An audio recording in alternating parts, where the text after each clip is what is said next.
ये इतना गैर कानूनी है, इतने लेवल पे गैर कानूनी है, ऐसी चीज तो 200-300 साल में भी नहीं किया गया है। अमेरिकन फायर कर रहे थे, कोई भी ग्राउंड से अमेरिकन पे फायर नहीं कर रहा। अभी उनका एयरफोर्स के कमांडर को अरेस्ट कर दिया गया क्योंकि उन्होंने बोला कि तुमने एयर डिफेंस सिस्टम को एक्टिवेट क्यों नहीं किया। पहले राष्ट्रपति जो होते थे वो बोलते थे देखिए हम तेल के लिए नहीं कर रहे हैं, हम सोना के लिए नहीं कर रहे हैं, आपके लोग मर रहे हैं, हम आपको बचाने के लिए आप पे बम बरस रहे हैं, हम ये बम नहीं है, ये आज़ादी है। तो जब ये जेएनयू वाले बोलते हैं ना हमें चाहिए आज़ादी, वो एक्चुअली बोल रहे हैं हम ये अमेरिकन स्टाइल आज़ादी चाहते हैं, बम वाला आज़ादी, जिंदगी से आज़ादी। ताइवान तो अपना शी जिनपिंग जाने उसको जो करना है इस टाइप का।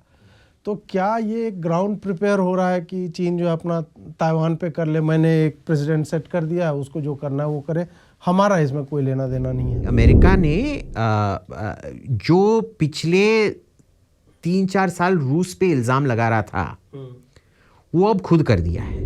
वासुदैव कुटुंबकम ये सब है ना, ये बकवास चीज़ें हैं। जिसकी लाठी उसका भैंस। मैं शर्त लगा रहा हूँ सब व्यूअर से 1 लाख रुपए का, अगर अमेरिका ने ग्रीनलैंड को मिलिट्री तौर से टेक ओवर किया, पूरा का पूरा ईयू उसको कंडेम करेगा पर एक भी सैंक्शन नहीं लगाएगा अमेरिका। ईगो के वजह से अगर आपने कॉल नहीं किया वो गलत है, पर मेरे को नहीं लगता है कि ईगो के वजह से मोदी ने कॉल नहीं किया। अगर आपने एक बार कर दिया तो ट्रंप को पता है वो आप पे हर बार चढ़ के कुछ ना कुछ धमकी देके कुछ ना कुछ करवा सकता है। हम अपने आत्मसम्मान को ठुकरा कर रेंगते हुए दिखे। आत्मसम्मान नहीं है वो, पॉलिटिकल सर्वाइवल। ये जो बोल रहे हैं कि हिंदुस्तान ये नहीं कर रहा है, आत्मसम्मान का ये नहीं कर रहा है, ये वही नेहरूवियन हैं जो इंडिया को वही आइसोलेशन में लाना चाहते हैं। वो ये चाहते हैं कि हिंदुस्तान चिल्लाए, फिर ट्रंप और कुछ ये करे और बोलेंगे देखो ये फेल कर गया। नैट नाम का एक फाइटर था, हाँ। वो हमने प्रोडक्शन किया था, इंजन भी उसका हमने प्रोड्यूस किया था, फिर मिग 21 हमने बनाया था, फिर सुखोई 30 भी तो हम इधर ही बना रहे थे ना। उन सब का क्या हुआ? देखिए आपका एक मैन्युफैक्चरिंग इंडस्ट्रियल इकोसिस्टम नहीं है। जो मिलिट्री है वो बिजनेस में थोड़े जाएगा उसके बाद। और हम यही गलती करते हैं, हम समझते हैं कि आप डिफेंस को आइसोलेट करके उगा सकते हैं, आप नहीं उगा सकते। तो इसीलिए तो इन्होंने अभी थोड़ा ओपन अप किया है। अभी 10 साल में यही हम कॉन्वर्सेशन करते रहेंगे, अभी भी कुछ नहीं होने। अगर आपका इतना बाबू प्रेम होगा, जब तक आप उसको सीरियसली नहीं लेंगे कुछ नहीं होने वाला। बांग्लादेश को लेकर के भारत कुछ भी एडवर्स बात नहीं बोल रहा है, फिर भी हिंदुओं को लगातार, अभी हम पिछले 7-8 दिन में 7-8 लोग जो है मारे गए, जीवित जला दिए गए। तो अगर बीएनपी किसी फॉर्म और टाइप में जीता तब भी बहुत अस्थिरता होगा, और जो हिंदू किलिंग्स होंगी जब तक इलेक्शन खत्म नहीं हुआ, क्योंकि उधर जब भी किसी को किसी पे ब्लेम करना पड़ता है ना, वो हिंदू को ही मार डालते हैं। नमस्कार दोस्तों, विश्व में बहुत बड़ा भूचाल मचा हुआ है और तरह तरह की बातें चल रही हैं कि अमेरिका क्या पुराना एक उपनिवेशवाद जो है वो नए तरह से जन्म देगा, जिसकी लाठी उसकी भैंस टाइप की सिचुएशन हो रही है। एक जगह वेनेजुएला में जो हुआ, उसके बाद अभी ईरान में जिस तरह से चीज़ें हो रही है, उसके साथ ही हम अपने पड़ोस में हमने देख ही लिया पिछले 1 वर्ष में क्या क्या हो चुका है। मैक्सिको को धमकी दी, कोलंबिया को धमकी दी, ग्रीनलैंड को ख़रीदने की बात कर रहा है, क्यूबा को धमकी दी, और पूरा साउथ अमेरिका जो है एक तरह से, उसमें भी यदि ब्राज़ील को छोड़ दें तो बाकी छोटे छोटे जो राष्ट्र हैं उसके प्रेसिडेंट, प्राइम मिनिस्टर बहुत ही आप कह लो कि वीरों की तरह व्यवहार कर रहे हैं, परंतु वो भी जानते हैं कि एक बार अमेरिकन बूट्स उनके ग्राउंड पे उतरेगी तो उनका क्या हश्र हो सकता है। लेकिन ये स्थिति कोई बहुत अच्छी है नहीं। एक तरफ रूस यूक्रेन युद्ध में लगा हुआ है और अमेरिका लगातार अपने बजट को, डिफेंस बजट को, ट्रंप ने बोला 1 से हम 1.5 ट्रिलियन करने जा रहे हैं। जितनी विश्व में मुझे लगता है कि 150, 200, 210 राष्ट्र यदि होंगे तो 200 की अर्थव्यवस्था उतनी नहीं है। और इस हिसाब से कम्प्लीटली एक पावर पॉलिटिक्स या वर्ल्ड ऑर्डर जिसकी हम बात करते हैं उसमें बदलाव की तरफ जो है संकेत मिल रहे हैं। इन्हीं विषयों पे हम अभिजीत अय्यर मित्रा जी से बात करेंगे। हमारे चैनल के साथ लंबे समय से जुड़े रहे हैं। अभिजीत जी, बहुत बहुत स्वागत है। धन्यवाद, thank you. Viva la revolución, viva pueblo de Venezuela, viva Nicolás Maduro, il presidente eterna de República Bolivariana de Venezuela। चलिए, तो हम आरंभ इसी से करेंगे, जिसकी लाठी उसकी भैंस टाइप की जो सिचुएशन चल रही है कि न्यूयॉर्क के साउथ डिस्ट्रिक्ट कोर्ट से एक इंडाइटमेंट होता है, ग्रैंड जूरी बैठती है और उसके आधार पे आप एक राष्ट्र के राष्ट्रपति को और उसकी पत्नी को उठा लेते हो, लाते हो। कोर्ट बोलता है कि यार इसको जिस नार्को टेरर ग्रुप का हम बता रहे थे वो एग्जिस्ट ही नहीं करता, वो एक्चुअल में एक स्लैंग टर्म था। तो इसको मतलब कैसे देखते हैं आप, ये क्या चल रहा है? देखिए, ये नार्को के बारे में नहीं है और ये टेरर के बारे में नहीं है, ये सब तेल के बारे में है, ठीक है। नंबर 1। नंबर 2, मैं अपने दर्शकों को बताना चाहता हूँ कि हम दोनों ने वेनेजुएला का, अगर आप झंडा देखेंगे, तिरंगा झंडा, उसका सबसे ऊपर पार्ट येलो है, उसका सबसे नीचे पार्ट लाल है और बीच में नीला है। तो और उस पे तारे भी हैं। हाँ, नीला सॉक्स है। तो तारे भी हैं मेरे। तो हमने सोच समझ के वेनेजुएला का फ्लैग झंडा पहन के आए हैं हम। तो इसमें क्या है कि एक्स्ट्रा टेरिटोरियलिटी नाम का एक कॉन्सेप्ट है कि आपके इधर आप जो कानून लागू करना चाहते हैं लागू कर सकते हैं, पर सॉवरेनिटी का मतलब है कि आप अपना कानून अपने इधर ही लागू कर सकते हैं, दूसरे देशों में नहीं कर सकते हैं। और वो भी एक, जब वो राष्ट्रपति या कोई भी कानूनी पद, कोई भी कानूनी पद, जज को भी, नॉन इलेक्टेड भी, joint secretary, under secretary, director, सब आप पकड़ नहीं सकते। क्यों? क्योंकि सॉवरेनिटी नाम की चीज़ होती है, वो उनका देश है, वो जैसे चाहे चला सकते हैं। और वैसे भी वियना कन्वेंशन के अंतर्गत उनको तो फुल डिप्लोमेटिक इम्यूनिटी है। अगर उन्होंने अपना डिप्लोमेटिक पासपोर्ट दिखाया भी, आप कुछ नहीं कर सकते। इसीलिए खामेनेई जो हैं, आयतुल्ला खामेनेई, वो न्यूयॉर्क में जाके स्पीच दे सकते हैं, आप कुछ नहीं, आप उनको अरेस्ट कर ही नहीं सकते हैं, ठीक है ना। तो ये सब होता है, आप ये बिल्कुल नहीं कर सकते हैं। ये इतना गैर कानूनी है, इतने लेवल पे गैर कानूनी है, ऐसी चीज़ तो 200-300 साल में भी नहीं किया गया है। फिर भी अमेरिका ने किया है, बहुत खतरनाक प्रेसिडेंट सेट किया है। पहली बार नहीं किया है बाय द वे, ये शायद रोनाल्ड रेगन या जॉर्ज बुश सीनियर ने किया था मानुएल नोरिएगा के खिलाफ। वो पनामा का राष्ट्रपति था और वो तो ड्रग डीलर था और उसको 89 में शायद या 90 में, पता नहीं कब, उठाया गया था अपने देश से और अमेरिका ने पूरा इन्वेजन कर दिया था। अब आप इन्वेड करके किसी को अरेस्ट कर सकते हो टेक्निकली, पर वो युद्ध का ऐलान होना चाहिए, ये सब होना चाहिए। तो उसका भी एक कांग्रेशनल सपोर्ट भी कहाँ लिया तरीका है, नो कांग्रेशनल सपोर्ट। पर ये प्रॉब्लम है कि अमेरिकन प्रेसिडेंट युद्ध चला सकता है बिना कांग्रेस के परमिशन लिए, टेक्निकली एक बिल है, हाँ। बट अभी आज जैसे हम रिकॉर्ड करें उसके पहले ही कांग्रेस ने एक नया बिल पास किया है कि आप वेनेजुएला पे कुछ भी हमारे से बिना बोले नहीं कर सकते। 52-47 से वो लोग जीत गए, 52-47। हाँ, और ट्रंप बहुत गुस्से में है कि रिपब्लिकन्स ने उनके साथ वोट किया, एटसेट्रा। हाँ, अब देखिए, इसमें बस तेल का मामला है, क्योंकि ड्रग्स का अभी तक कोई सबूत देखा है आपने? नहीं। वो कैसे वेनेजुएला से सीधा अमेरिका आएगा?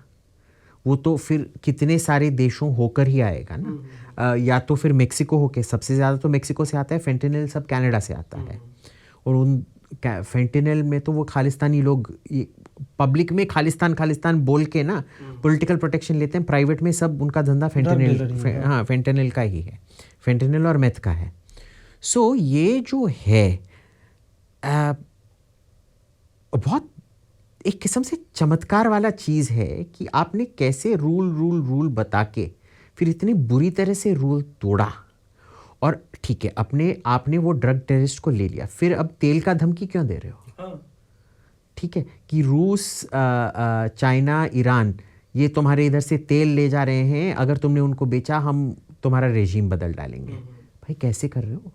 तो या तो ड्रग्स था, या तो वो टेररिस्ट था, या तो वो तेल बेच रहा था, आप तो तीनों पे जम गए। अब एक वेरी सरप्राइजिंगली, अगर एक लीगल कॉज था तो वो लीगल कॉज था कि जब वेनेजुएला इसने नहीं, इसका जो बाप था, क्या बाप नहीं, आई मीन पॉलिटिकल बाप, उगो चावेज, जो इससे पहले राष्ट्रपति था, उसने क्या किया था कि सब ऑयल वेल्स को नेशनलाइज कर दिया था। तो बिना कॉम्पेंसेशन अमेरिकन कंपनीज को दिए। तो ऑयल का जो वो आप देखेंगे ऑयल वेल में ना ऐसे ऐसे जाते रहता है, जैसे वो पंप की तरह हाथ में वो पंप चलाता है। हाँ, लिटरली हैंड पंप स्टाइल का होता है, बड़ा हैंड पंप टाइप का। तो उसी पंप से वो तेल निकलता है, और उसमें क्या है कि आपको टेक्नोलॉजी बदलते रहना पड़ता है, क्योंकि नहीं तो फिर मेंटेनेंस बहुत ज़्यादा होते रहता है। तो वो पूरा जो कैपिटल इन्वेस्टमेंट उन्होंने किया था वो तो मिट गया, और आपने terms of the deal change कर दिए, तो उसका कॉम्पेंसेशन मांग सकते हैं, या कॉम्पेंसेशन अगर नहीं मिला तब आप युद्ध डिक्लेयर करके कॉम्पेंसेशन ले सकते हैं। ये नहीं कि आप सरकार बदलें, राष्ट्रपति को, हाँ बस कि 18 ट्रिलियन पे अब हमारा कंट्रोल है। और देखिए वेनेजुएला का सबसे ज़्यादा, दुनिया में सबसे ज़्यादा तेल है, और दुनिया में सबसे ज़्यादा सोना भी है। अच्छा, गोल्ड का हाँ, भी गोल्ड रिजर्व भी सबसे ज़्यादा। अच्छा, तो उधर जो कोलंबिया में जो एमरल्ड्स मिलते हैं ना, वो भी इधर मिलते हैं, पर आई don't think Trump cares about emeralds, he is more concern about gold, सोना एंड तेल। तो साफ साफ देखिए, पर अमेरिका हमेशा से तो ये करते आ रहा है ना। प्रॉब्लम क्या है, इस बार ट्रम्प खुलेआम बोल रहा है उसको क्या चाहिए। पहले राष्ट्रपति जो होते थे वो बोलते थे देखिए हम तेल के लिए नहीं कर रहे हैं, हम सोना के लिए नहीं कर रहे हैं, आपके लोग मर रहे हैं, हम आपको बचाने के लिए आप पे बम बरस रहे हैं। हम ये बम नहीं है, ये आज़ादी है। तो जब ये जेएनयू वाले बोलते हैं ना हमें चाहिए आज़ादी, वो एक्चुअली बोल रहे हैं हम ये अमेरिकन स्टाइल आज़ादी चाहते हैं, बम वाला आज़ादी, जिंदगी से आज़ादी। जिंदगी से आज़ादी भी आज़ादी होती है भाई, तो ठीक है। तो it's same thing. So you know that Sharjeel Imam, Umar Khalid, Trump, America, Madeleine Albright, Bill Clinton, same thing, लगभग एक ही है। तेल निकालना भी तो वेनेजुएला में बहुत कठिन है, क्योंकि दुनिया का सबसे थिक और सबसे डेंस क्रूड जो वहाँ मिलता है, और वो टेरेन जो है उसका भी चैलेंज होता है। एक देखिए टेरेन, मिलिटेंसी भी बहुत ज़्यादा है वहाँ पे। नहीं, टेरेन क्या है, वो कोलंबिया में मिलिटेंसी है, वेनेजुएला में इतना नहीं है अभी, लेकिन बढ़ेगा नहीं प्रो मदुरो। हाँ, अब करेंगे, अगर रेजिम चेंज हुआ तो प्रो मदुरो, रेजिम चेंज नहीं हुआ तो एंटी मदुरो। पर वेनेजुएला ने एक बहुत सोच समझ के किया था कि वो सब के खिलाफ टेररिज्म कर रहे हैं supposedly, but low level terrorism है, जो एक ज़माने में होता था कोलंबिया में, फार्क नाम का, वो तो ख़त्म हो गया है मोस्टली। तो उतना खतरनाक नहीं है, लो लेवल का है, ताकि कंटेन किया जा सके। तुम हमारे पे बम मत बरसो, साइड में जाके जहाँ करना है कम्युनिस्ट रेवोल्यूशन कहाँ करना है उधर करो। टेरेन वो तो इसका प्रॉब्लम है ना, जो प्रोड्यूसर होगा वो उसका प्रॉब्लम है, उससे हमारे क्या लेना देना, राइट। रूस में सबसे मुश्किल होता है क्योंकि उधर तो -30, -30, -40 तक चला जाता है। जो हमारा जो कंसेशन है साखालीन में, साखालीन 1 और 2, उसमें तो भाई अभी टेम्परेचर देखते हैं साखालीन -19 अभी, हाँ। तो -19 पे चल रहा है। आप उधर से तेल निकालना मुश्किल नहीं होगा, तेल तो पूरा जमा हुआ होगा उधर। सो ये जो अलग अलग किस्म के तेल हैं जो डिस्टिलेशन टावर्स होते हैं वो बहुत आसानी से कर पाते हैं। ये है ना कि इंडिया एक ज़माने में ये एक्सक्यूज़ यूज़ करता था कि हमारी जो रिफाइनरीज है ना कि ईरानियन क्रूड को सूट करते हैं भाई। अच्छा, फर्जी बात है ये ऐसे बोलना है कि भाई टाटा संपन्न का मिर्ची पाउडर और एवरेस्ट का मिर्ची पाउडर, जो ये रेसिपी मैंने बस एवरेस्ट के मिर्ची पाउडर से बनाया था, इसीलिए मैं टाटा संपन्न का इस्तेमाल नहीं कर सकता हूँ या MDH का नहीं कर सकता हूँ। मिर्ची पाउडर वही है ना, आँख में डालोगे वही जलन होगी ना, वही है। तो ये इस पे काम नहीं करता, उस पे काम नहीं करता, total nonsense. It is variations, product वही है। उसके लिए वही है, मैं बोल रहा हूँ पंपिंग बहुत डिफिकल्ट हो जाएगा ना जितना थिक रहेगा। देखिए पंपिंग से कोई लेना देना नहीं है, क्योंकि जो मॉडर्न पंप्स हैं उसका एडजस्टमेंट है, और जो मॉडर्न टावर्स होते हैं डिस्टिलेशन टावर्स, उसमें भी एडजस्टमेंट है। आप वो केमिकल मिला के थिन कर देते हैं, कुछ प्रोसेस होता है थिनिंग का, वो हो जाता है। अब देखिए उसमें कॉस्ट थोड़ा बढ़ता होगा। जैसे फॉर एग्जांपल अगर हम सीधे ये दुबई या कतर से हम तेल खरीद लें तो जो जहाज़ को आना ट्रांसपोर्टेशन कॉस्ट कम हो जाता है। पर रूस से हम क्यों लाते हैं, इतना दूर से काय का लाते हैं, क्योंकि हमारा एनर्जी मिक्स को ये करना है, और रूस का तेल हमको सस्ते पे मिलता है, मार्केट प्राइस से कम पे मिलता है। तो जैसे हमको मिलता है हम खरीद लेते हैं, जहाँ से खरीदना होता है। और एनर्जी सिक्योरिटी के नाम पे ना वो मल्टीपल वेंडर्स होने चाहिए, ताकि कोई एक वेंडर का मोनोपोली ना हो आप पे, और जो भी हमको प्रेफरेंशियल प्राइस देता है हम वही लेते हैं। पर आखिर में हमारे लिए भी इकोनॉमिकल होना चाहिए कि वो cost of extraction, cost of transportation and cost of refinement. तो अगर ये सब मैच हो जाता है, हमको लेने में हमारे रिफाइनरी सब कुछ कर सकते हैं, नो प्रॉब्लम। केवल ऑयल की ही बात है, एप्स्टीन फाइल का डिस्ट्रैक्शन, ये सारा भी वहाँ के मीडिया में चल रहा है। देखिए बहुत सारी चीज़ हो रहे हैं। जैसे आपको पता है कि ये जब मोनिका लेविंस्की का ये हुआ था ना, उसी टाइम पे क्लिंटन ने सूडान पे और अफगानिस्तान पे वो क्रूज मिसाइल अटैक करने को बोला था। And we know he did it only for one reason. उसमें सबूत कुछ नहीं था। वो मोनिका लेविंस्की के इससे वो बहुत फेमस फोटो है ना, कि जब वो उस फोटो में बस बिल क्लिंटन दिखता है, हाँ, उस फोटो में असली में दो, हाँ वही लगा देना। हाँ, तो उसी टाइप का है ये डिस्ट्रैक्शन भी उनको चाहिए, ठीक है ना। वैसे एप्स्टीन फाइल में निकल क्या आ रहा है, ज़्यादा कुछ तो निकला नहीं है, पर उन्होंने काफ़ी रिडक्शन कर रखे हैं। हाँ, तो उस रिडक्शन में जब कांग्रेस ने बोला कि आप कैसे रिडक्ट कर रहे हो, तब ये कर दिया।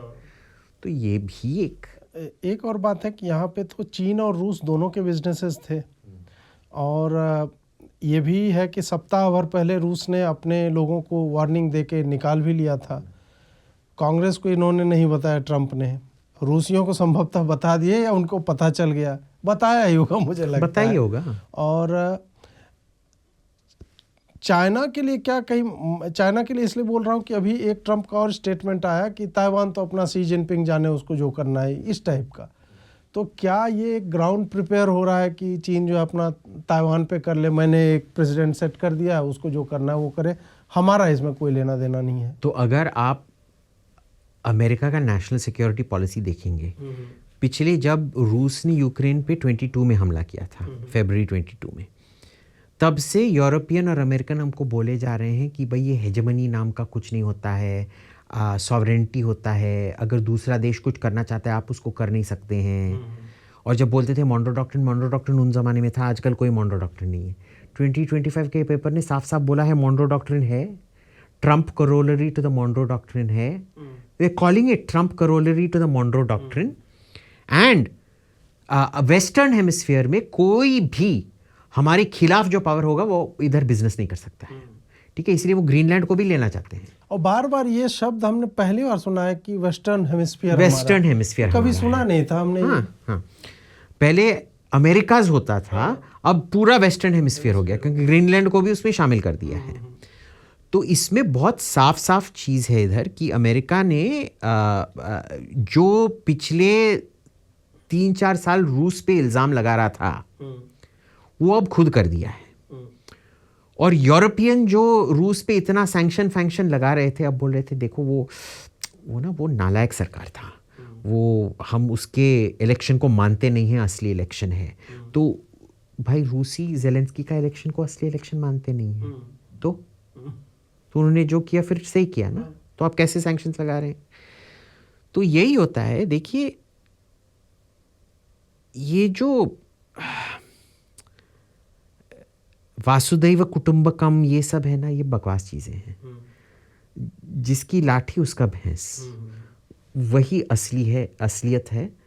अमेरिका जो करना चाहता है करेगा। अगर वो वेनेजुएला में, मैं शर्त लगा रहा हूँ सब व्यूअर से 1 लाख रुपए का, अगर वेनेजुएला पे अमेरिका ने जाके हमला करके रेजिम चेंज भी करके ऑक्यूपेशन भी कर दिया, यूरोप उन पे कोई सैंक्शंस नहीं लगाएगा।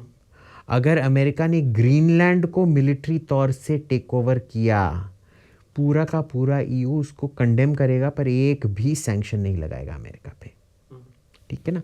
उनकी औकात ही नहीं बनती है कुछ करने की। वो तो अभी एक ट्वीट किया था ना उसने कि तुम लोग कुछ नहीं हो, नाटो को पैसे मैं देता हूँ, मैं निकल जाऊंगा, अपने आप को तुम डिफेंड नहीं कर सकते।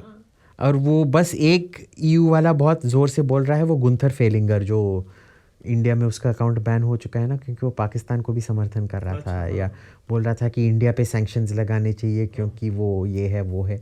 तो वो अमेरिका को धमकी दे रहा था कि अगर तुमने ये ग्रीनलैंड लिया, हम तुम्हारे सब जो इधर मिलिट्री बेसिस हैं उनको जब्त कर लेंगे। भाई कर, हिम्मत है तो करना। तेरे को खुद ऑस्ट्रिया में कोई सीरियसली नहीं लेता है, और ऑस्ट्रिया भी कितना पुद्दू देश है, कोई सीरियस। देखो ऑस्ट्रिया का बस 2 फेमस एक्सपोर्ट है, एक है मोज़ार्ट, दूसरा है हिटलर। सब भूल गए कि हिटलर एक्चुअल में ऑस्ट्रिया से था, जर्मन नहीं था वो, है ना। ये ये ऑस्ट्रिया का सबसे बड़ा मार्केटिंग स्ट्रैटेजी है कि बेथोवन जो था वो जर्मन था पर उन्होंने ऑस्ट्रियन बना लिया है, और जो हिटलर था वो ऑस्ट्रियन था, उसको जर्मन बना दिया। तो वो गुंथर फेलिंगर के सिवाय और किसने किया है?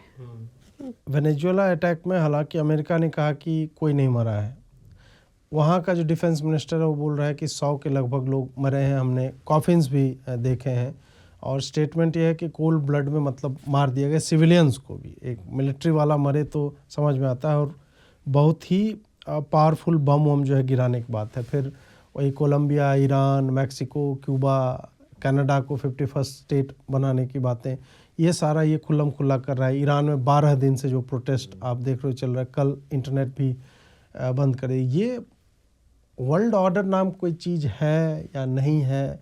यूएन जो है वो हमारी तरफ बिहार में मुँह ठोकवा बोलते हैं, जो आप दीवार पे वो चिपकाते नहीं, वो क्या बोलते हो, स्केयर क्रो टाइप की चीज़ नहीं होती है, उस टाइप का वो बना हुआ है। कोई उसको सीरियसली तो लेता नहीं है। लिंडसे ग्राम का एक स्टेटमेंट था कि आईसीजे ये सब हमारे लिए थोड़े था, हम पे अप्लाई नहीं होता है। सच बात ही तो है। हाँ। देखिए, आईसीजे अमेरिका तो छोड़िए, नेतन्याहू के खिलाफ एक अरेस्ट वारंट है, वो कौन लागू करेगा? कोई करेगा? किसी की हिम्मत है करने की? कोई नहीं करेगा।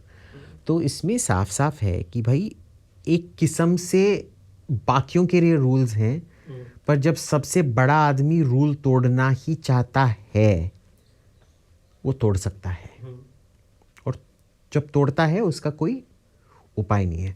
अल्टीमेटली ये मिलियन डायलॉग्स नाम का एक है ना, थुसिडाइडीज ने लिखा था कि एथेंस यूनान में उस समय पेलोपोनेशियन वॉर के टाइम उन्होंने मिलियंस पे हमला किया और पूरे सब बच्चों, औरतों, मर्दों सबको मार डाला उधर उस मिलियन नाम के शहर में, मिलिटस नाम के शहर में। तो उसमें क्या लिखा है, जो ताकतवर करना चाहता है वो करेगा, जो कमज़ोर है उसको जो सहना पड़ेगा वो सहना ही पड़ेगा।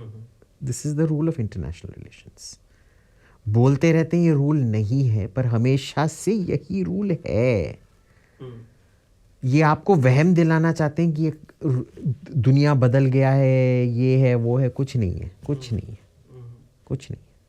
सो इसमें देख लीजिए क्या है, ये चेतावनी है क्यूबा को और ईरान को कि हमने वेनेजुएला के साथ किया, हम तेरे साथ भी कर सकते हैं।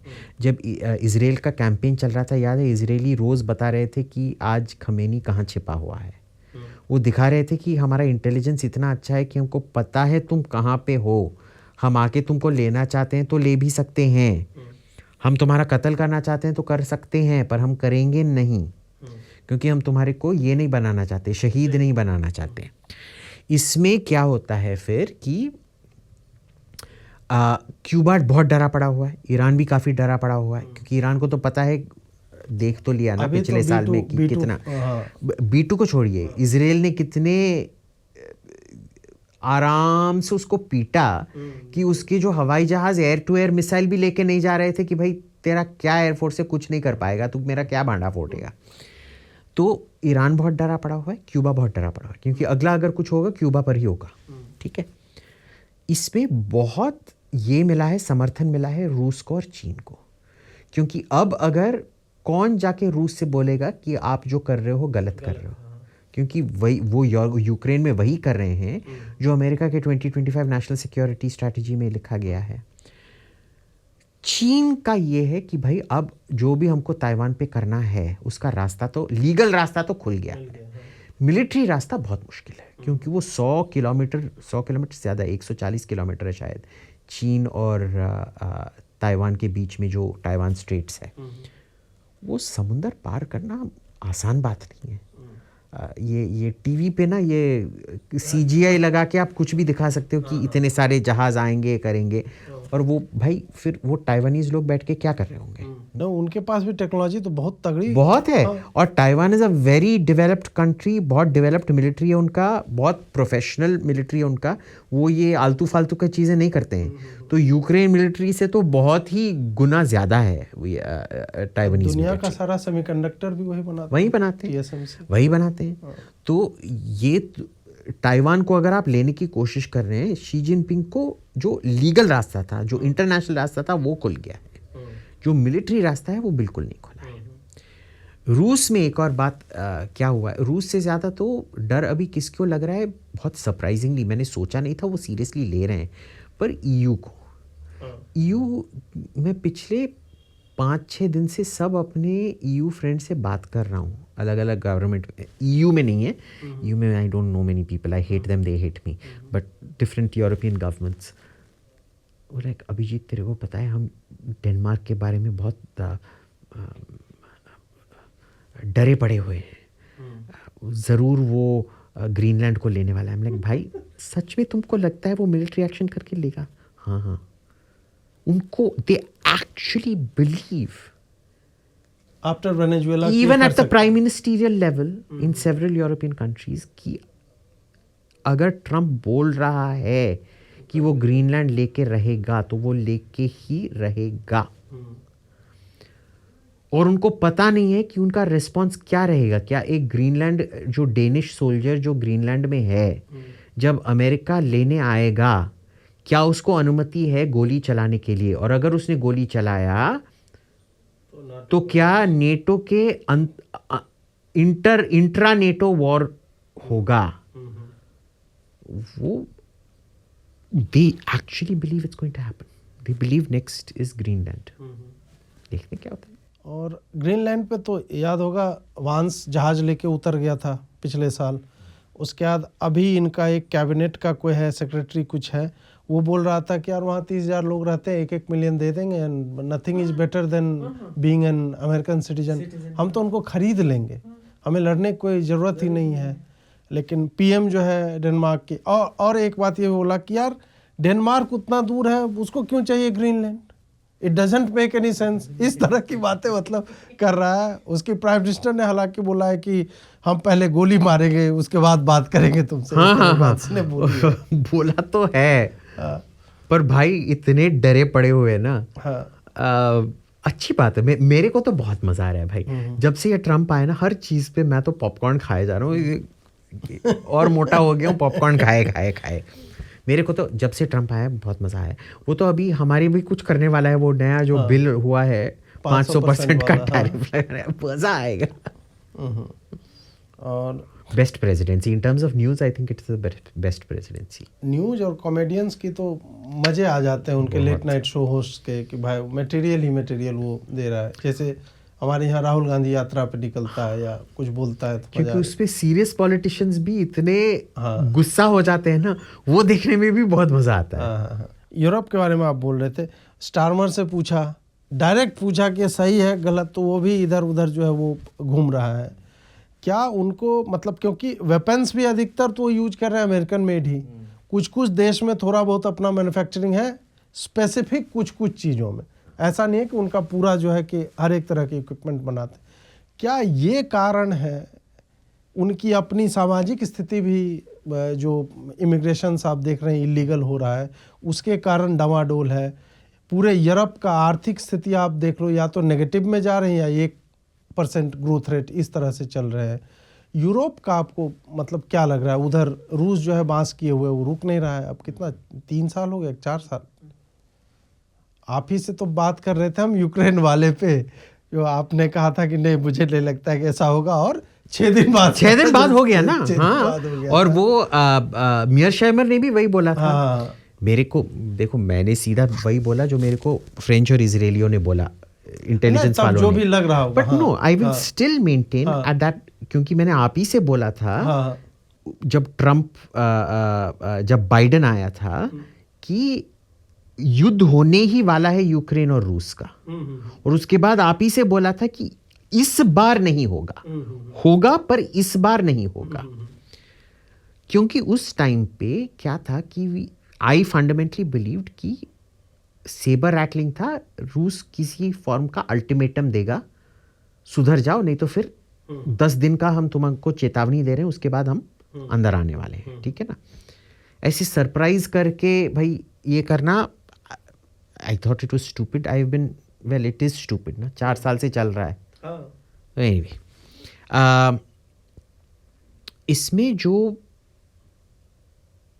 किसी को लगता नहीं है कई सारी चीज़ें होंगे, Sorry, I forgot the question. What was it? Question ये यूरोप जो पूरा वेपन जो है यूएस से ले रहा है, उसकी सोशल स्थिति So यूरोप में क्या है कि the problem has become debt बहुत ज़्यादा है. आपने सर्विस जॉब्स करने के लिए यूरोप ये माइग्रेशन नहीं मांगा था. आपने मैन्युफैक्चरिंग जॉब्स के लिए इन लोगों को मांगा था. मैन्युफैक्चरिंग तो आपने ख़त्म कर दिया. तो फिर जब मैन्युफैक्चरिंग आपने ख़त्म कर दिया, फिर क्यों इन लोगों को फिर भी इंपोर्ट किए जा रहे थे? तो तीसरा क्या हुआ कि आपने, क्योंकि आपका सोशल सिक्योरिटी इतना बड़ा है कि आप अगर 60 साल काम करोगे, 60 साल के बाद सभी को बहुत अच्छा पेंशन मिलता है, ये मिलता है, और उस पेंशन को चलाने के लिए अगले जनरेशन को काम करना पड़ता है. क्योंकि आपका पॉपुलेशन पिरामिड इन्वर्टेड हो चुका था, यानी कि हर 2 मम्मी पापा के एक बेटा होगा. अब इसको कैसे सॉल्व करते हैं कि बच्चे को, अगर मम्मी पापा 20,000 प्रति महीना कमा रहे थे, तो बेटा को आप इतना स्किलिंग दे दो कि वो 60-70 हज़ार कर सके, ताकि 30-40 हज़ार उसका हो और फिर 20-20 हज़ार मम्मी पापा को मिलते रहे. ठीक है. आपने क्या किया? मैन्युफैक्चरिंग ये कर दिया. इसको आपने इतना अपस्किल नहीं किया कि वो इतना इनको ढो सके, खुद अपना भी देखभाल कर सके और इन दोनों का भी देखभाल कर सके. और फिर आपने इमिग्रेंट्स को किस लिए फिर अंदर बुलाया? कौन सा काम करेंगे वो इनको सपोर्ट करने के लिए? देखिए, अगर आपको पता है ये इतना स्किलिंग नहीं भी हो सकता है, फिर भी आपको इमिग्रेंट्स को नहीं बुलाना था. अगर आपने इतना स्किल कर दिया है और वो इतना कमा रहा है, फिर तो इनकी जरूरत ही नहीं थी. आपने इनको ले आके इसका ये कम कर दिया, जो डिमांड और सप्लाई होना था उसको तो आपने कम कर दिया भाई. और ये जो स्किलिंग था, ये किस वजह से स्किलिंग था? ये सब फाइनेंस इंडस्ट्री का जो वैल्यूएशन बबल है ना, इंडिया में भी ये जो स्टार्टअप नेशन कहते हैं, 99% स्टार्टअप तो फ्रॉड ही फेल हो जाता है. हाँ. सब वैल्यूएशन का ये है, लोगों का पैसा लेके ये करते हैं. क्या कोई वेंचर कैपिटलिस्ट और ये सब जो क्रिकेट फेलो को ले आएंगे, कोई फिल्म स्टार को ले आएंगे, ये बोलेंगे हमारा प्रोडक्ट ले लो. कोई प्रोडक्ट होता ही नहीं है. फिर बेचते बैंक का पैसा खत्म हो जाता है, इन्वेस्टर का पैसा वापस नहीं मिलता है. जो बड़े बड़े लोग होते हैं उनका पेपर में जो पैसा है, हमारा वैल्यूएशन बड़ा है, सब हवाबाजी है, आउटराइट फ्रॉड है बॉस. द फाइनेंस इंडस्ट्री में 95% of people should be in jail. हवाबाजी तो किए जा रहे हैं. ये पूरा रेंट से पैसा को घुमाने के लिए वो पैसा चार्ज किए जा रहे हैं. मैन्युफैक्चरिंग पे कोई कुछ नहीं हो रहा है. International finance is that. International finance needs to be crushed. It has always been a parasite. So इसमें बहुत सीधी सी बात है कि ये हो गया है स्थिति. अमेरिका में भी यही स्थिति हो रहा था. ठीक है, थोड़ा बहुत टेक्नोलॉजी तो चल रहा है, वो डिज़ाइन के बेसिस पे. जैसे Apple phone, you are paying Apple phone, technically ये phone doesn't cost more than about $80. पर पे करते हैं क्या, 1,200, 1,500 ऐसे कुछ देते हैं. ठीक है.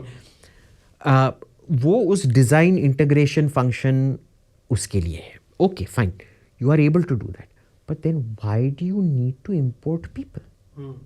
ठीक है.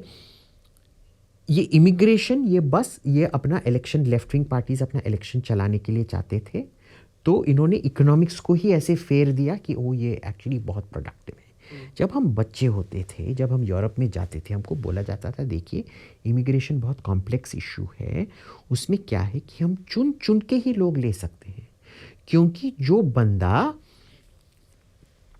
रूल तोड़ के हमारे देश में आता है, जो बंदा एक बार रूल तोड़ता है, वो जिंदगी में हर चीज में रूल तोड़ते रहता है.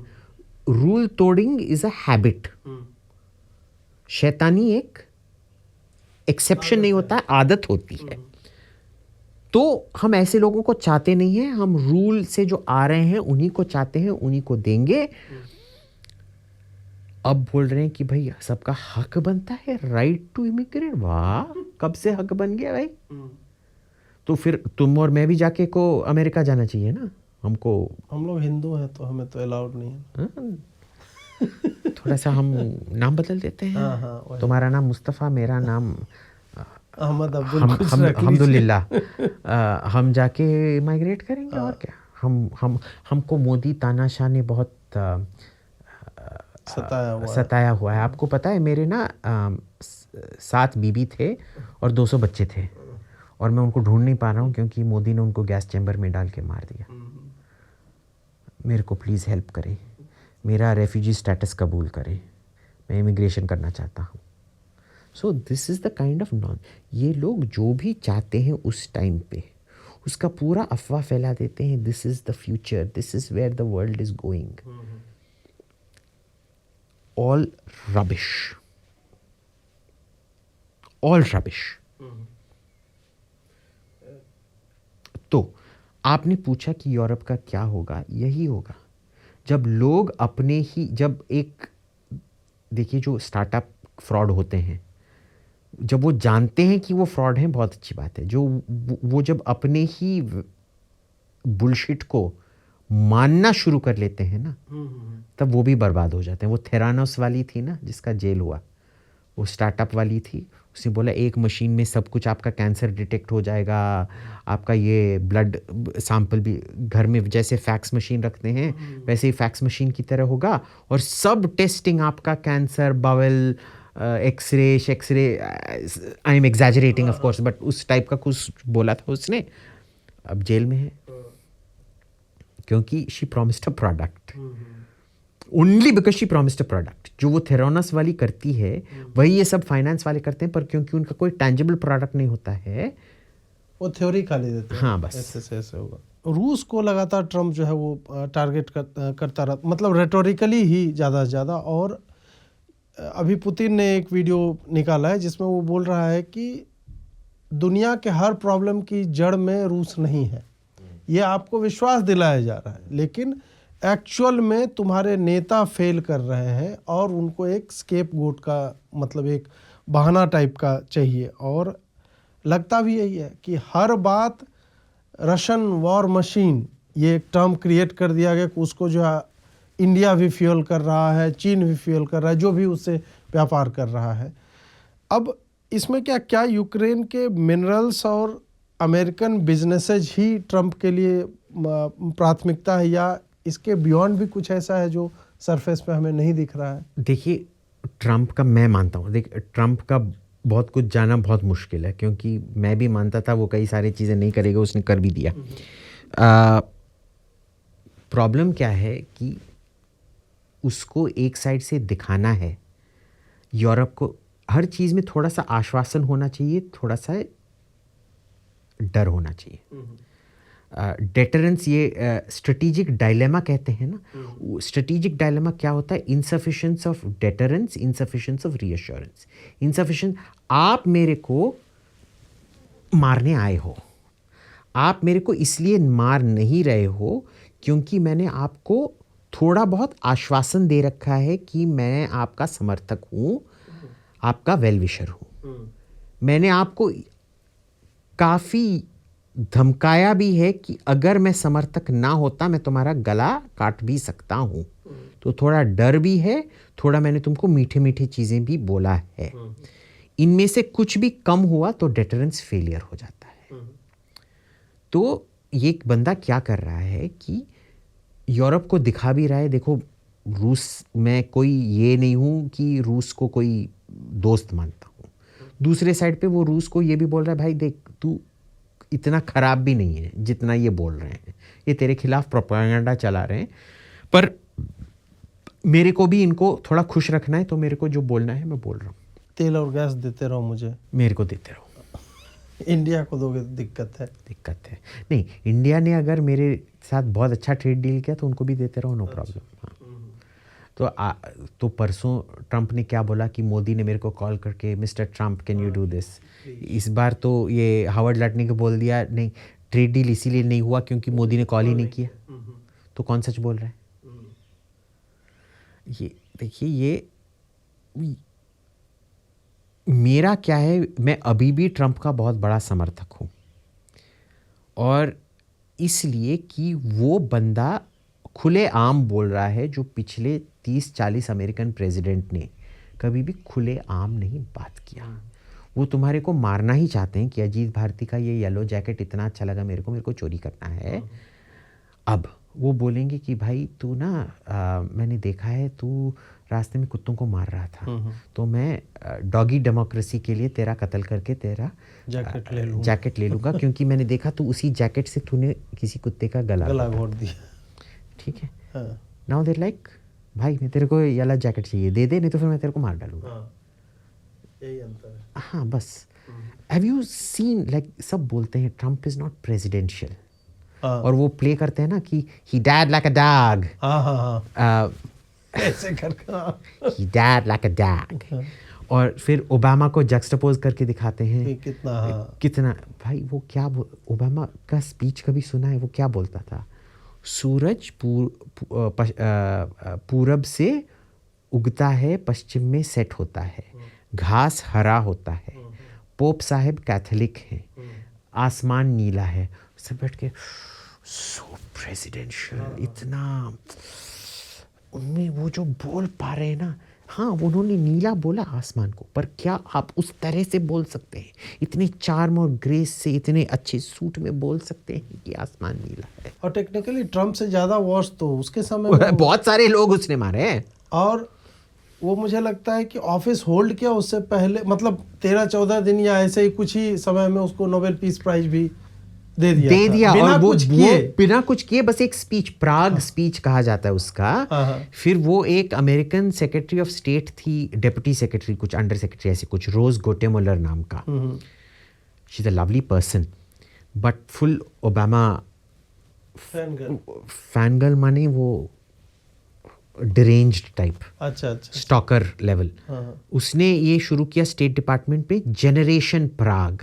वो जो यूथिया थे जो ओबामा की स्पीच से इंस्पायर, उसने स्पीच में क्या बोला? शायद हमको सोचना चाहिए इस दुनिया, एक दुनिया जिसमें न्यूक्लियर वेपन ना हो, जिसमें परमाणु हथियार ना हो। ये बोलने के लिए नोबेल कमेटी ने उसको प्राइज दिया, और इन्होंने पूरा इस पे एक पूरा नौटंकी चलाया, जनरेशन प्राग। हजारों स्टूडेंट्स जो एंटी न्यूक्लियर स्टूडेंट्स थे, उनको फिर अमेरिका के ले आके स्कॉलरशिप दे के बोलते थे देखो वो स्पीच हर साल प्ले करते थे, कितना इंस्पिरेशनल स्पीच है ये। जैसे ये एक दूसरे का प्रमोशन करते रहते हैं ना, वो एक है कोई कानी सेट्टी नाम का, अनिरुद्ध कानी सेट्टी। बकवास, वो खुद हिस्टोरियन नहीं है बाय द वे। तो बोल रहा था कि Sanjeev Sanyal does not have historical training, he is a quack and this and that. Anyway, तो इसमें क्या है कि उसने बुक लिखा है जिसमें मोहम्मद गजनी बहुत सेक्युलर थे, क्योंकि उन्होंने एक गोल्डन सिक्का मिंट किया था जिसमें दूसरे साइड पे विष्णु का या लक्ष्मी का मूर्ति है और उसमें संस्कृत है, तो इसलिए बहुत सेक्युलर थे मोहम्मद गजनी। अब आप ऐसे हिस्टोरियनों को प्रमोट करेंगे, ये जो इंसेस्ट होता है ना, इंसेस्ट का सबसे बड़ा प्रॉब्लम क्या होता है? जब भाई बहन शादी करते हैं एक दूसरे से, बच्चे आधे से ज़्यादा रिटार्ड पैदा होते हैं, डाउन सिंड्रोम एंड वर्स। अब उसमें क्या होता है कि ये किस्म से इंटेलेक्चुअल डाउन सिंड्रोम हो जाता है कि जब आप ऐसे थर्ड रेटर, वैसे अनिरुद्ध कानी सेट्टी और डाउन सिंड्रोम में अगर आप उसका बुक पढ़ेंगे कोई अंतर आपको दिखाई नहीं देगा। आप ऐसे थर्ड रेटर को, आप क्यों ऐसे थर्ड रेटर को प्रमोट करते हैं? क्योंकि वो आपका जो टॉकिंग पॉइंट्स है ना, वो आपके चचेरे भाई की, सगा भाई की तरह है। तो यानी कि बहन भाई से ही शादी करती है, भाई बहन को ही प्रमोट करती है। This is the thing, same problem, you keep digging yourself into consanguinity, into the grave.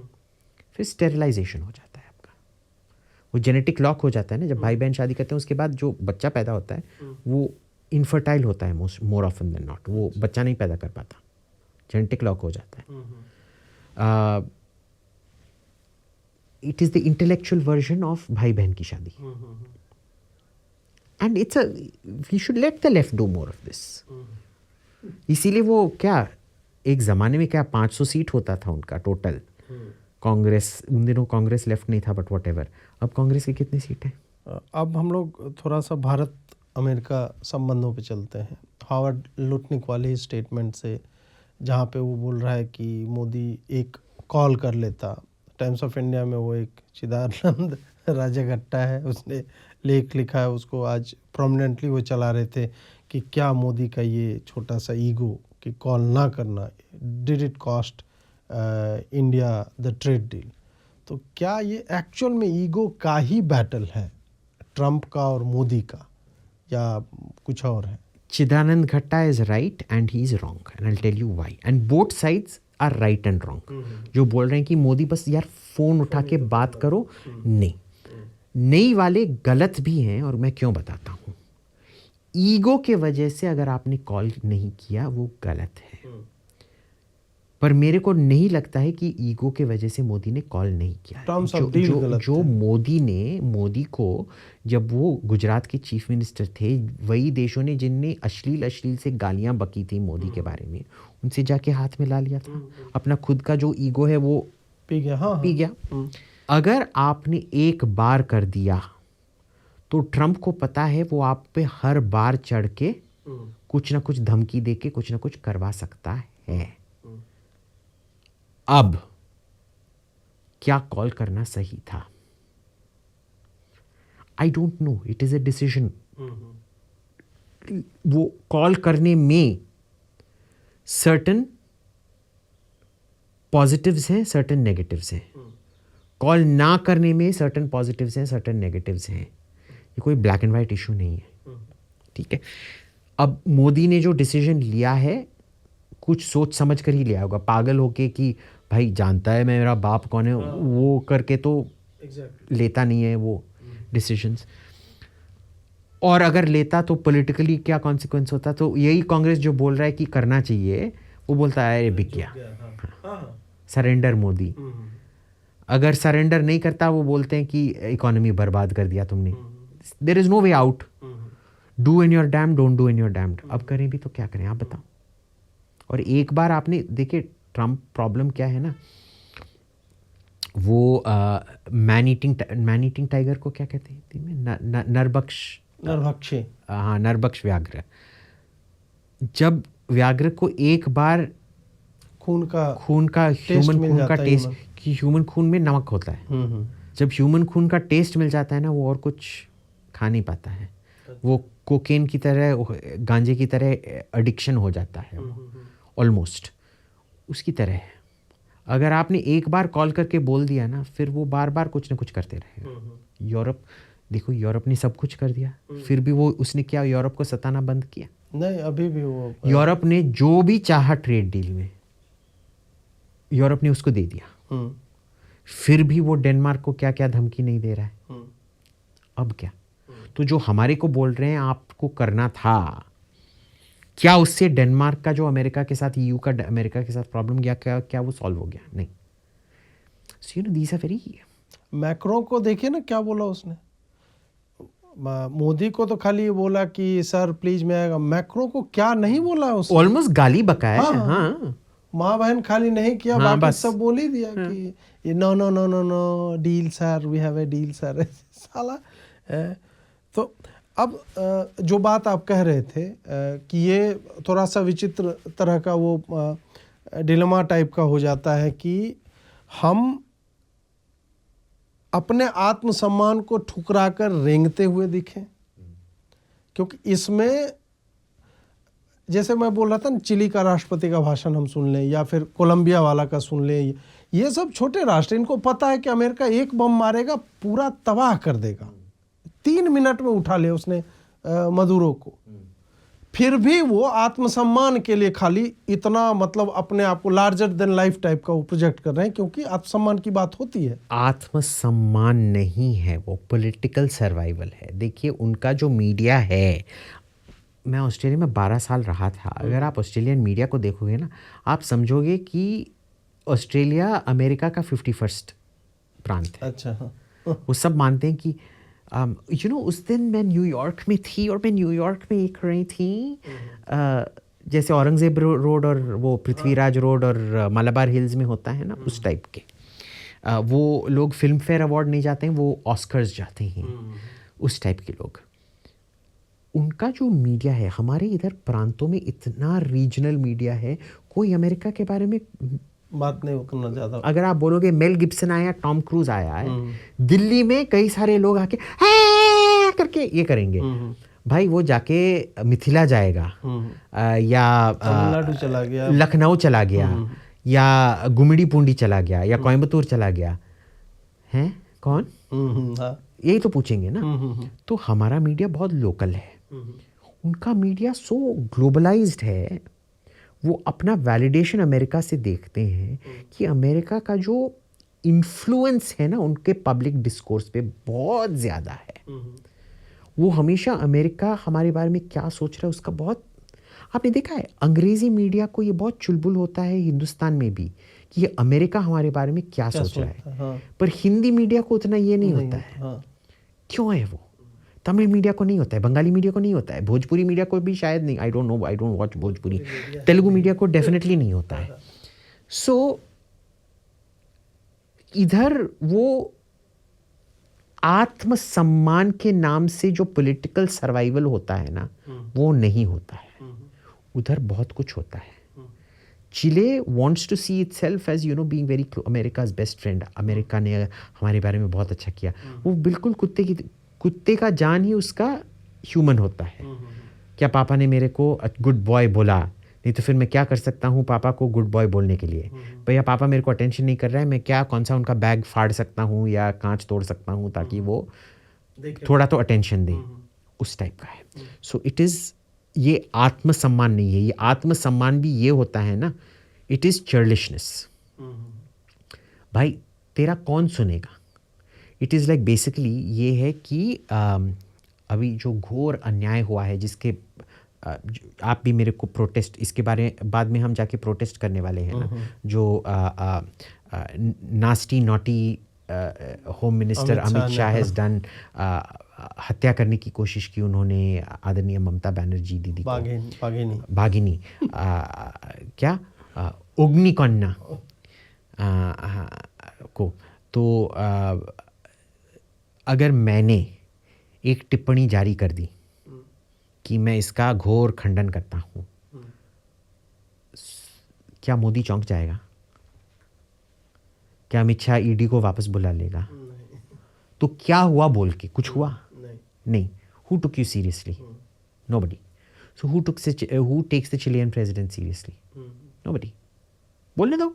नहीं, मेरा ये था कि मतलब जब हम जानते हैं कि मर ही जाएंगे तो कम से कम चिल्ला करके ऐसा एक परसेप्शन क्रिएट करते पर हुए, हम तो मर नहीं रहे हैं। हाँ, प्रॉब्लम क्या है? वही मैं बोल रहा था कि भारत के साथ वो समस्या नहीं, भारत छोटा नहीं है और इसकी हेट्रोजेनिटी जो है, जो आप भी बात कर रहे हो कि लोकलाइज्ड मीडिया है, हम आगे उस प्रश्न पे भी आएंगे। तो मेरा ये है कि ट्रंप ने अभी तक 72 बार बोला है कि भारत पाकिस्तान मैंने करवा दिया, मोदी को चाइड कर रहा है जिस तरह से। तो ऐसे में भारत जब कुछ नहीं बोलता है तो परसेप्शन क्रिएट होता है कि यार क्यों नहीं बोला, इतने कमज़ोर हैं, अब तो हद ही कर दी, मोदी को दिया, प्लीज़ सर, इस तरह से।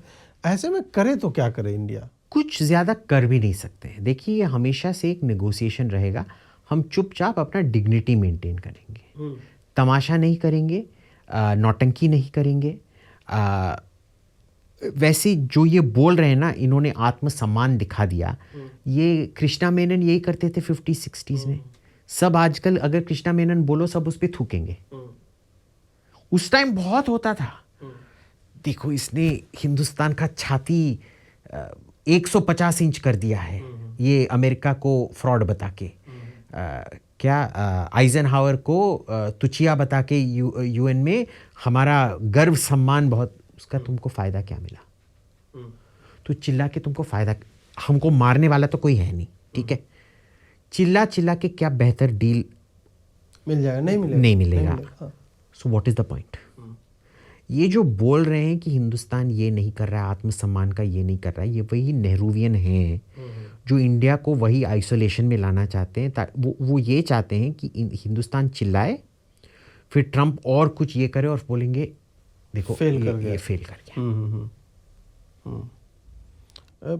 कुछ अभी मैं अपने दोस्तों से बात कर रहा था, यही जब ये 500% अनाउंस हुआ तो उसमें से मतलब जो उन लोगों का पॉइंट है कि यार ऑपरेशन सिंदूर के बाद जो सीज फायर में एक लाइन अगर बोल देता कि अमेरिका का भी हम धन्यवाद करते हैं इस टाइप से, तो अभी हो सकता है कि उसका ईगो मसाज थोड़ा सा हो जाता। लेकिन फिर मैं सोचता हूँ कि जब उसका कोई इम्पैक्ट था नहीं और भारत ने नाम नहीं लिया, तब विपक्ष हमारा ट्रंप की बात कर रहा है कि उसने 62 बार बोला, आप कुछ क्यों नहीं बोले।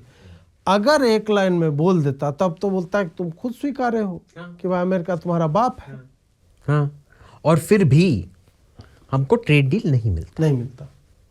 देखिए, पाकिस्तान को इसलिए ट्रेड डील मिला क्योंकि पाकिस्तान एक्सपोर्ट क्या करता है, सेक्स टॉयज करता है।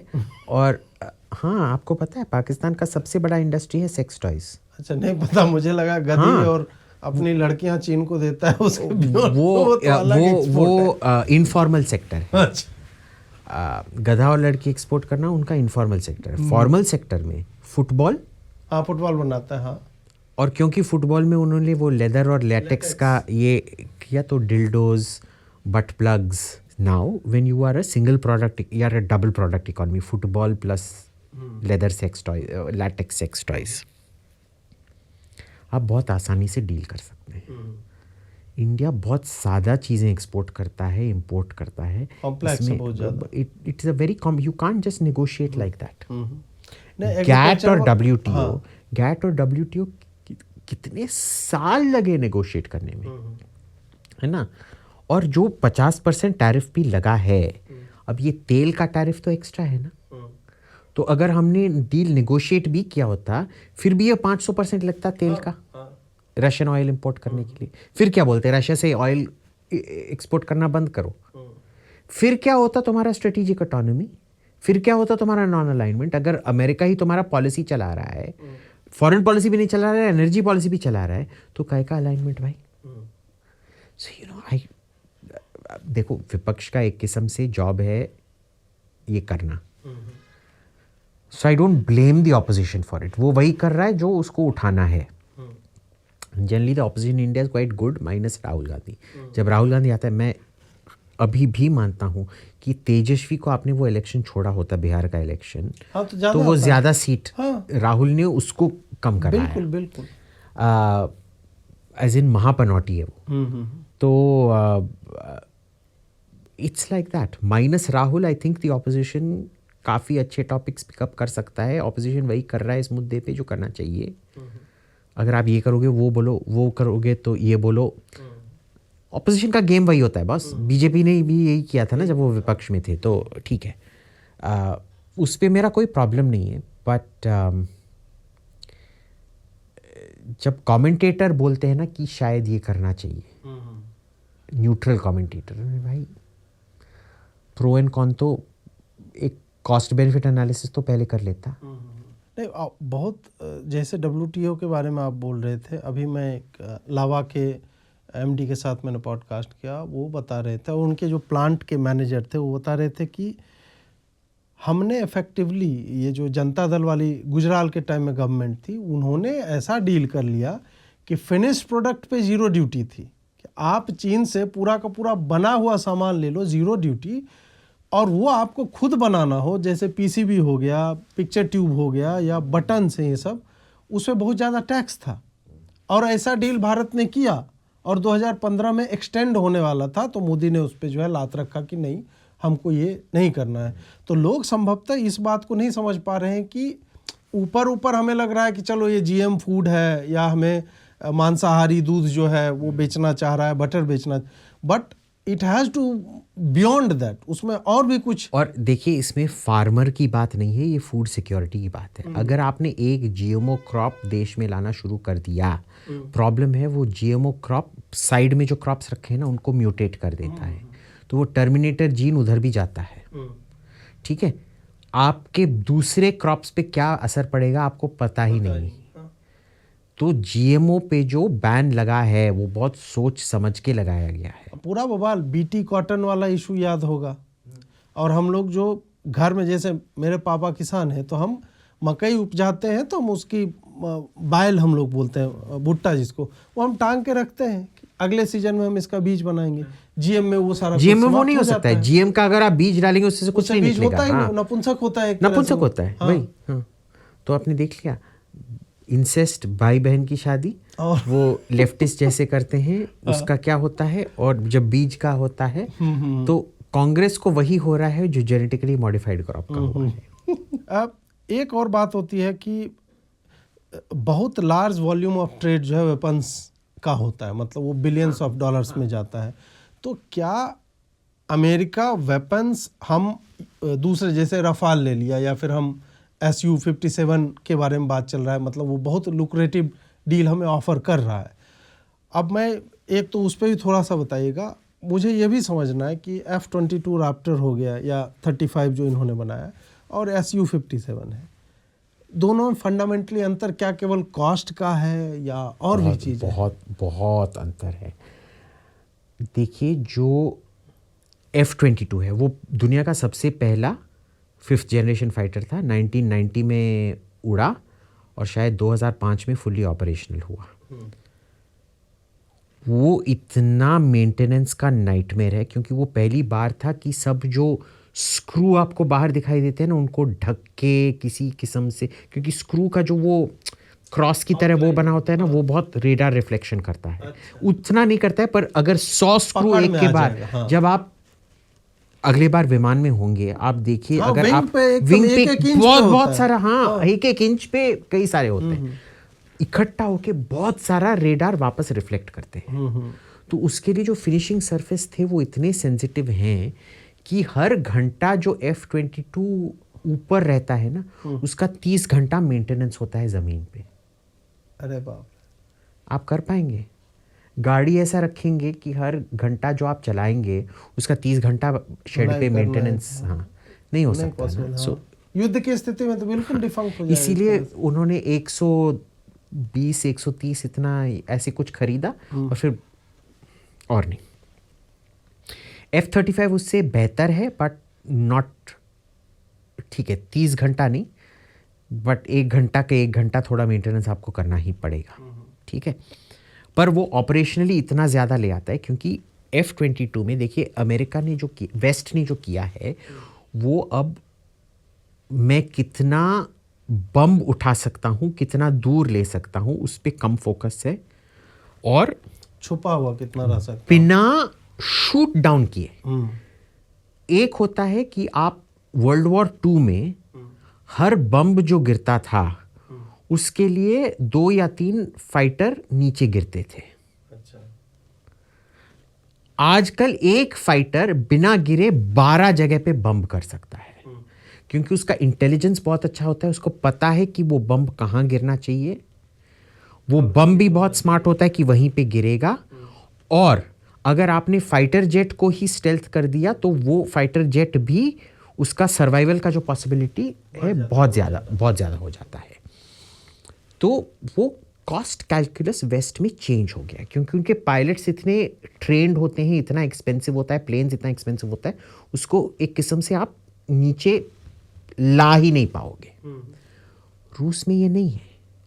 आपने देखा है अमेरिका कितना जल्दी अपना युद्ध जीत जाता है। इजराइल ने जो किया ईरान के साथ, जो 15 दिन में किया था इजराइल ने ईरान के साथ, वो रूस अभी तक कर नहीं पाया है ना यूक्रेन के साथ। इतनी स्थिति खराब है कि देखो, रूस जीतेगा, वो दूसरी बात है, वो तो बाय वॉल्यूम, वो वॉल्यूम से ही जीतेंगे, बट रूस अभी भी अपने प्लेन्स यूक्रेन के ऊपर उड़ा नहीं सकता है। जिस किस्म से तेहरान के ऊपर इजरायली फाइटर दिखा रहे थे कि भाई मैं घूम रहा हूँ, कुछ करना है करो। वो कौन सी है वो कांग्रेस वाली जो भगवा आइसक्रीम चूस रही थी, बोल रहे थे भगवा है, मैं चूस रही हूँ, चूसो, क्यों भगवा वालों, बोलो, मैं चूस रही हूँ। You remember that video? हाँ, इजराइल तो ईरान के ऊपर वही कर रहा था। कुछ हो पाया? कुछ नहीं हो पाया। आप आंख से देख पा रहे हो, पर आपका मिसाइल जब आप फहराते हो वो ऐसे चले जाता है, ठीक है। तो electronic warfare, stealth, jamming, everything. तो रूस का फिलॉसफी ही अलग है, आपको उस फिलॉसफी से देखना ही नहीं चाहिए। और रूस प्रॉब्लम है, ये Su-57 वही प्लेन है जिस पे हमने को डेवलपमेंट किया था, और वो इतना घटिया निकला कि हमने उसी प्लेन से हमने विथड्रॉ कर दिया। समथिंग वेरी बेसिक, देखिए जैसे मैंने बोला, ये स्क्रू की वजह से अगर 100 स्क्रू इकट्ठा होंगे, ज़्यादा रेडार वेव्स वापस जाएंगी। आप उसको देखिए, उसका जो जो F-16 F-15 है उनका जो इंजन है, इंजन ऐसे घूमता है, सो सबसे ज्यादा रेडार रिफ्लेक्शन वही करता है। उसके ठीक आगे इनलेट है भाई, हवा लेता है और रेडार सब वापस जितना आएगा उतना ही वापस रेडार के पास चला जाएगा। सो सब उसको देख सकते हैं। Whereas if you offset it, inlet इधर है पर इंजन इधर है, तो जो अंदर आता है वो बाहर वापस रिफ्लेक्ट नहीं होता है। सो स्टेल्थ है। रूसी ये ही नहीं कर पाए, वो स्क्रू को छिपा ही नहीं पा रहे। So different belief.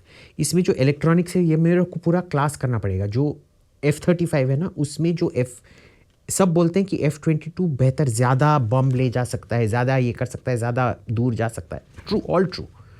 F-35 क्या कर सकता है इलेक्ट्रॉनिकली, वो यहाँ घूम रहा होगा, उधर से कोई एलाइड रेडार यानी खुद का रेडार कहीं ये देख रहा होगा, वो जो भी वो देख रहा है वो बिना कुछ देखे वो उसको देख सकता है कि उधर भी क्या हो रहा है। तो उसका दिशा हर जगह है, वो देख सकता है। उसका कंप्यूटर बोल रहा है देखो हमारा रेडार से हम ये सब देख पा रहे हैं, तो मेरा रेडार इतना देख पा रहा है, पर उन सब के रेडार की वजह से मैं सब जो देख रहे हैं सब कुछ देख सकता हूं। तो पिक्चरों में होता है ना कि मैंने देखा, मैंने इस गार्ड को ये क्लोरोफॉर्म लगा के बेहोश कर दिया, पर मैं देख नहीं रहा हूं कि दूर टावर से वो बंदा मेरे को मोशन डिटेक्टर के वजह से उसने देख लिया है, उसने बोल लिया, और जब मैं जाके वो हीरे जवाहरात चोरी कर रहा हूं तब जाके ही knows, he can see everything. उसने मैप भी कर रखा है कि बाकी के दुश्मन के रेडारों ने क्या देखा है, दुश्मन का रेडार कवरेज कहाँ नहीं है, तो मेरे को इधर से ही जाना है, मेरे पास कितना फ्यूल है, मैं कैसे किस रूट से वापस आऊंगा, एटसेट्रा एटसेट्रा। उसने सब कुछ देख लिया। Russians don't have that. चीन में अब अमेरिका ने एक इंजन का लाइफ 2000 घंटा कर दिया है। रूस ने अभी तक इंजन का लाइफ 200-300 घंटा कर दिया है। 2000 कहाँ है, 400 भी अगर रख लो, 2000 कहाँ है, 400 कहाँ है, और 400 चीन का भी 70 से 100 का है। अच्छा। तो वो बहुत सुंदर से प्लेन, अगर आप चाइनीज 5th-6th जेन का प्लेन का शेप देखोगे ना, वाह क्या बात है यार। But to this day Russian planes are better than Chinese planes, because रूसियों तो कम से कम 400 घंटे का इंजन तो बना सकते हैं, आप तो 70 घंटे का इंजन बना रहे हैं। Different philosophy, different development, different technological states. आप देख लीजिए, अगर टेक्नोलॉजी को अगर आप होलिस्टिकली देखेंगे, पैसे की बात है, पैसा रफली ट्रांसलेट्स टू ट्रेनिंग। मैं पैसा इसलिए बोलता हूँ क्योंकि जिसके घर में 1000 रुपये बनता होगा और जिसके घर में 40,000 बनता होगा, 40,000 वाला बंदा अपने बच्चों को बेहतर ट्रेनिंग दिला सकता है हर चीज़ में। अगर आप वेस्ट को देखेंगे, उसमें लगभग टोटल 1.1 बिलियन लोग होंगे। वेस्ट माने क्या, America, Canada, Europe, Australia, Israel, Japan, Korea, Singapore, total about 1.1 billion. Average उनका है $43,000 पर कैपिटा। चीन है 1.4 बिलियन, $10,000 पर कैपिटा। रूस है 130 मिलियन। मार्केट का साइज देख लो भाई,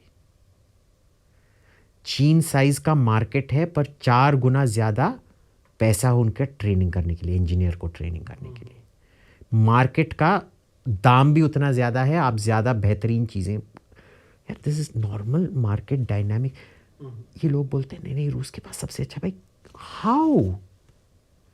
तुम्हारा मार्केट साइज नहीं है, तुम्हारा ट्रेनिंग साइज नहीं है, तुम्हारा per capita, how are you train? ये एक ज़माने में ना ये पिक्चरें आती थी कि एक साइंटिस्ट ने ये बम बना दिया है। Bombs are not made like that. Bombs require multi-industry, multi-domain expertise to all come together. You can't do it. और एक किल स्विच की बात करते हैं कि अमेरिका वाले, ये सब फर्जी बातें हैं क्या? कोई किल स्विच नहीं है, ना ही तो F-35 में किल स्विच है, ना ही तो उसमें उसके मिसाइल्स में कोई किल स्विच है। बट इट इज़ ट्रू कि अगर अमेरिका ने डेटा सपोर्ट ऑफ कर दिया तो जो 90% ऑफ द इंटेलिजेंस एनवायरनमेंट जिसमें वो काम करता है वो खत्म हो जाएगा। पर आप प्लेन को फिर भी चला पाओगे, आप फिर भी मिसाइल को शूट कर पाओगे। पर जो जैसे मैंने बोला था ना, वो नेटवर्किंग से आपको बाकी सब पता चल जाता है। और उनका जो आपको पता नहीं होगा कि चीन ने ये 4-5 नए मिसाइल बनाए हैं, उसका आपको पता नहीं चलेगा।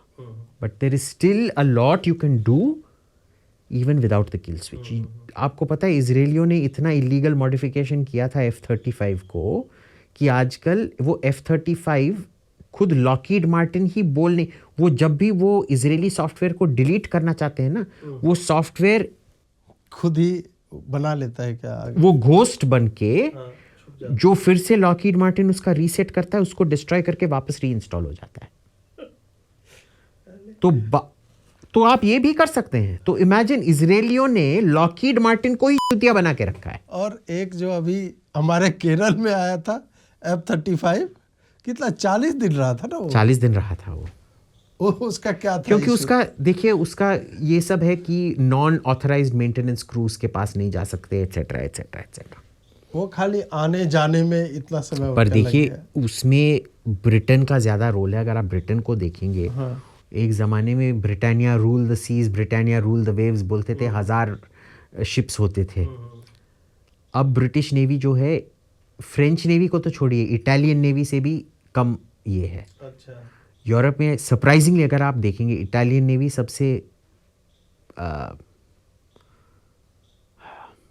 चौंकाने वाला नेवी है, बोल दीजिए। न्यूक्लियर नहीं है बट चौंकाने वाला है। शायद फ्रेंच या Italian, but Italy is very close to France in naval capability. Britain कहीं भी नहीं है उधर।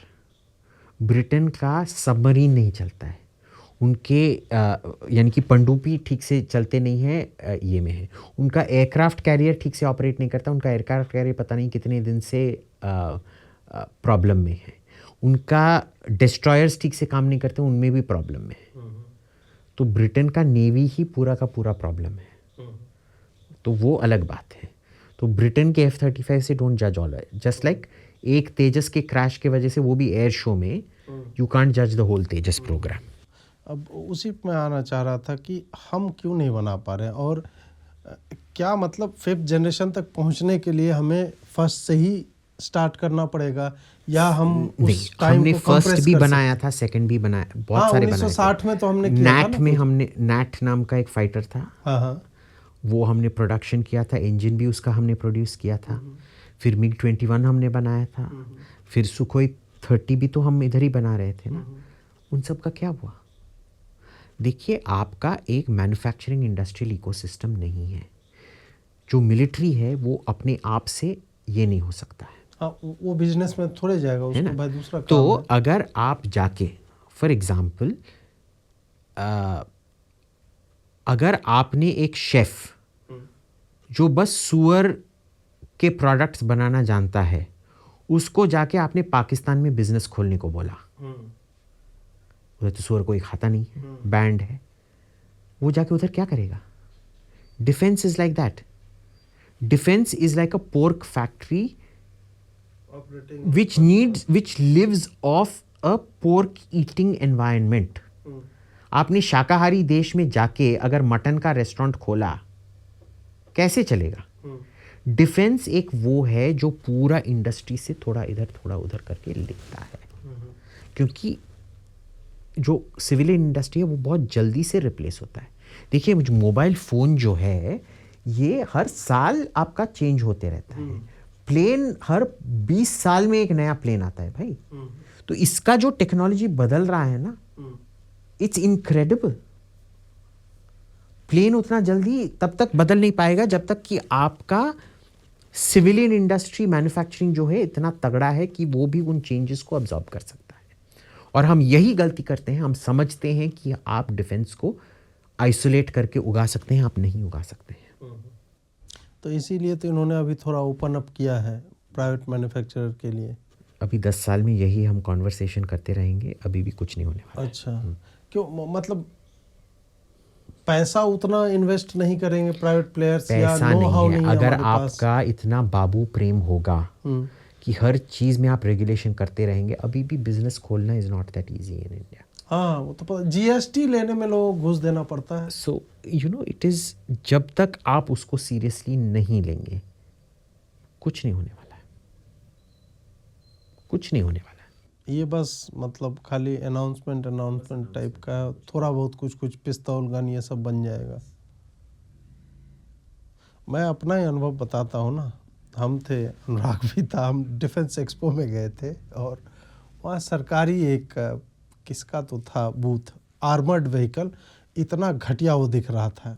एक तो हम जो देखते हैं हम फिल्मों में, और हमने देखा इसको मतलब वेल्डिंग दिख रहा है, वेल्ड किया हुआ है, उस पर पेंट जब कर वेल्ड करने के बाद आप उसको पॉलिश करोगे, उनका वेल्डिंग जो पेस्ट नहीं रगड़ देते हैं ऐसे करके अगर आप, तो उस टाइप का वेल्ड करने पे नहीं दिखता है, वो दिख रहा था. हमने फिर भी सोचा चलो ये प्रोटोटाइप है, ये बाद में करेंगे.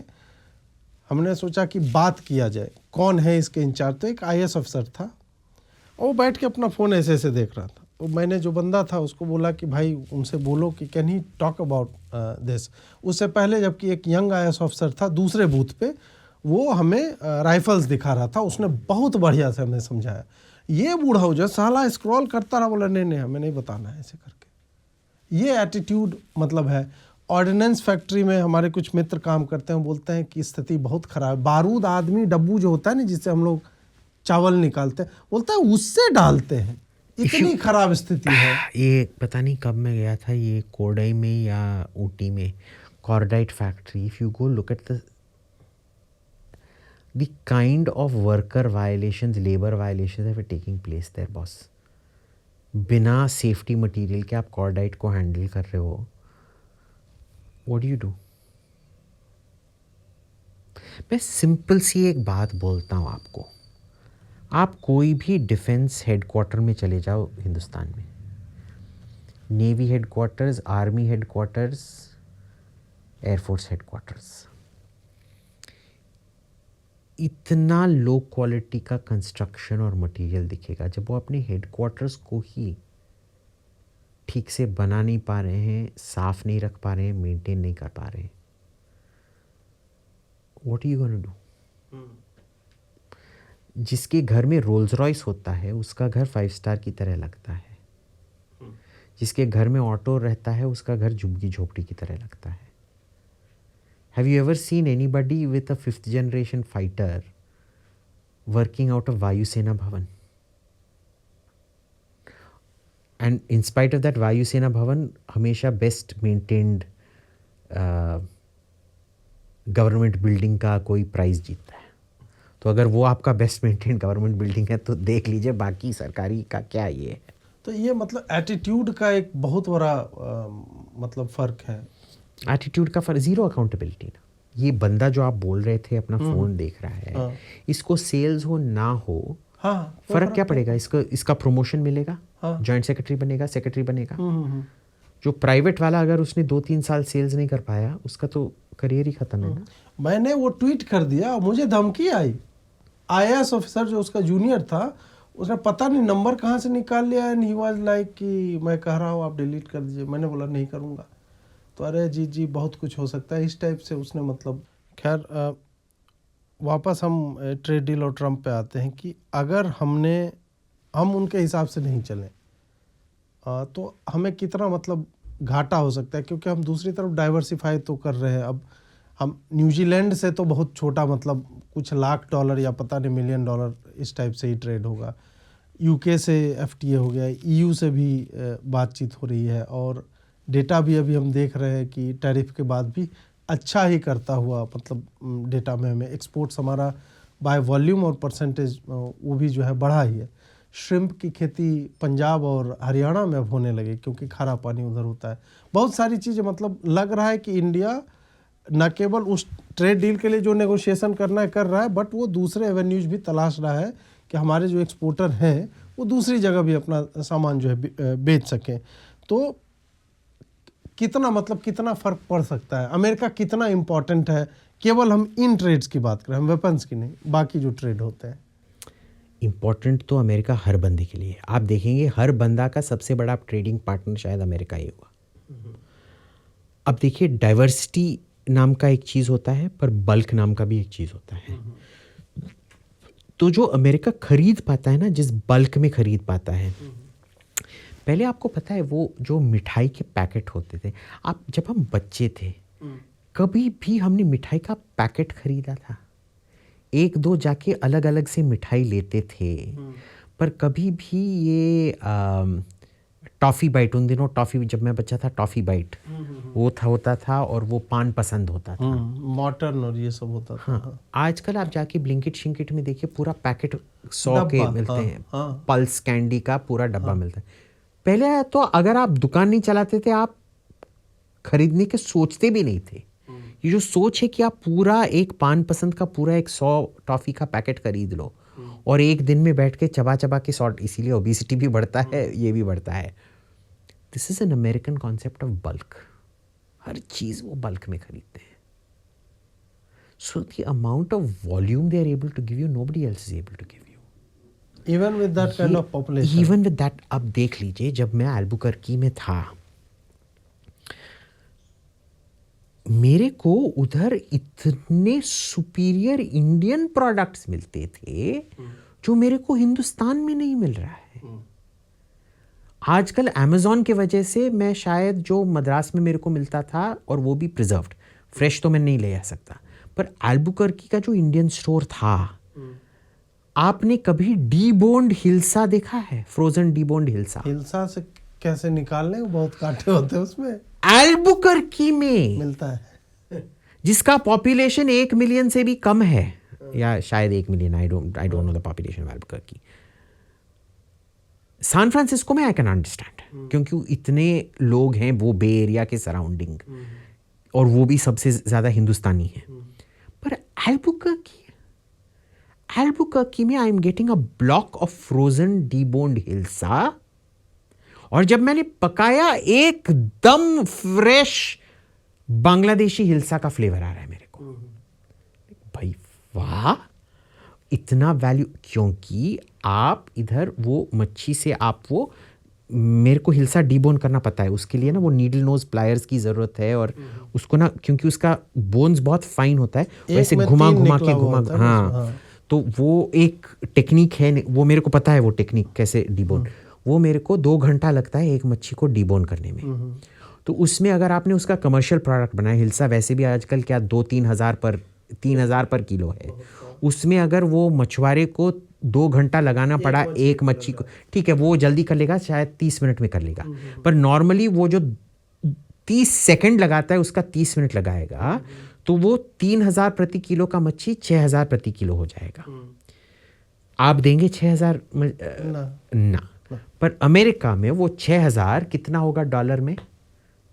963 नहीं, हाँ $70, $70-80, जो उसके लिए कुछ भी नहीं है। I mean it's a bit, but celebration dish के लिए इधर तो हम सेलिब्रेशन के लिए भी वो डीबोन्ड हिल्सा नहीं कर देंगे, भले यार दांत से निकाल ले। हाँ, उधर ही इज लोकेटेड कि अच्छा मैं वाग्यू स्टेक के लिए, एक स्टेक के लिए $100 दूंगा, तो इसका अगर 1 किलो का अगर मैंने $100 देना पड़ा, और वो 1 किलो है भाई, तो 4-5 लोग तो खा ही लेंगे।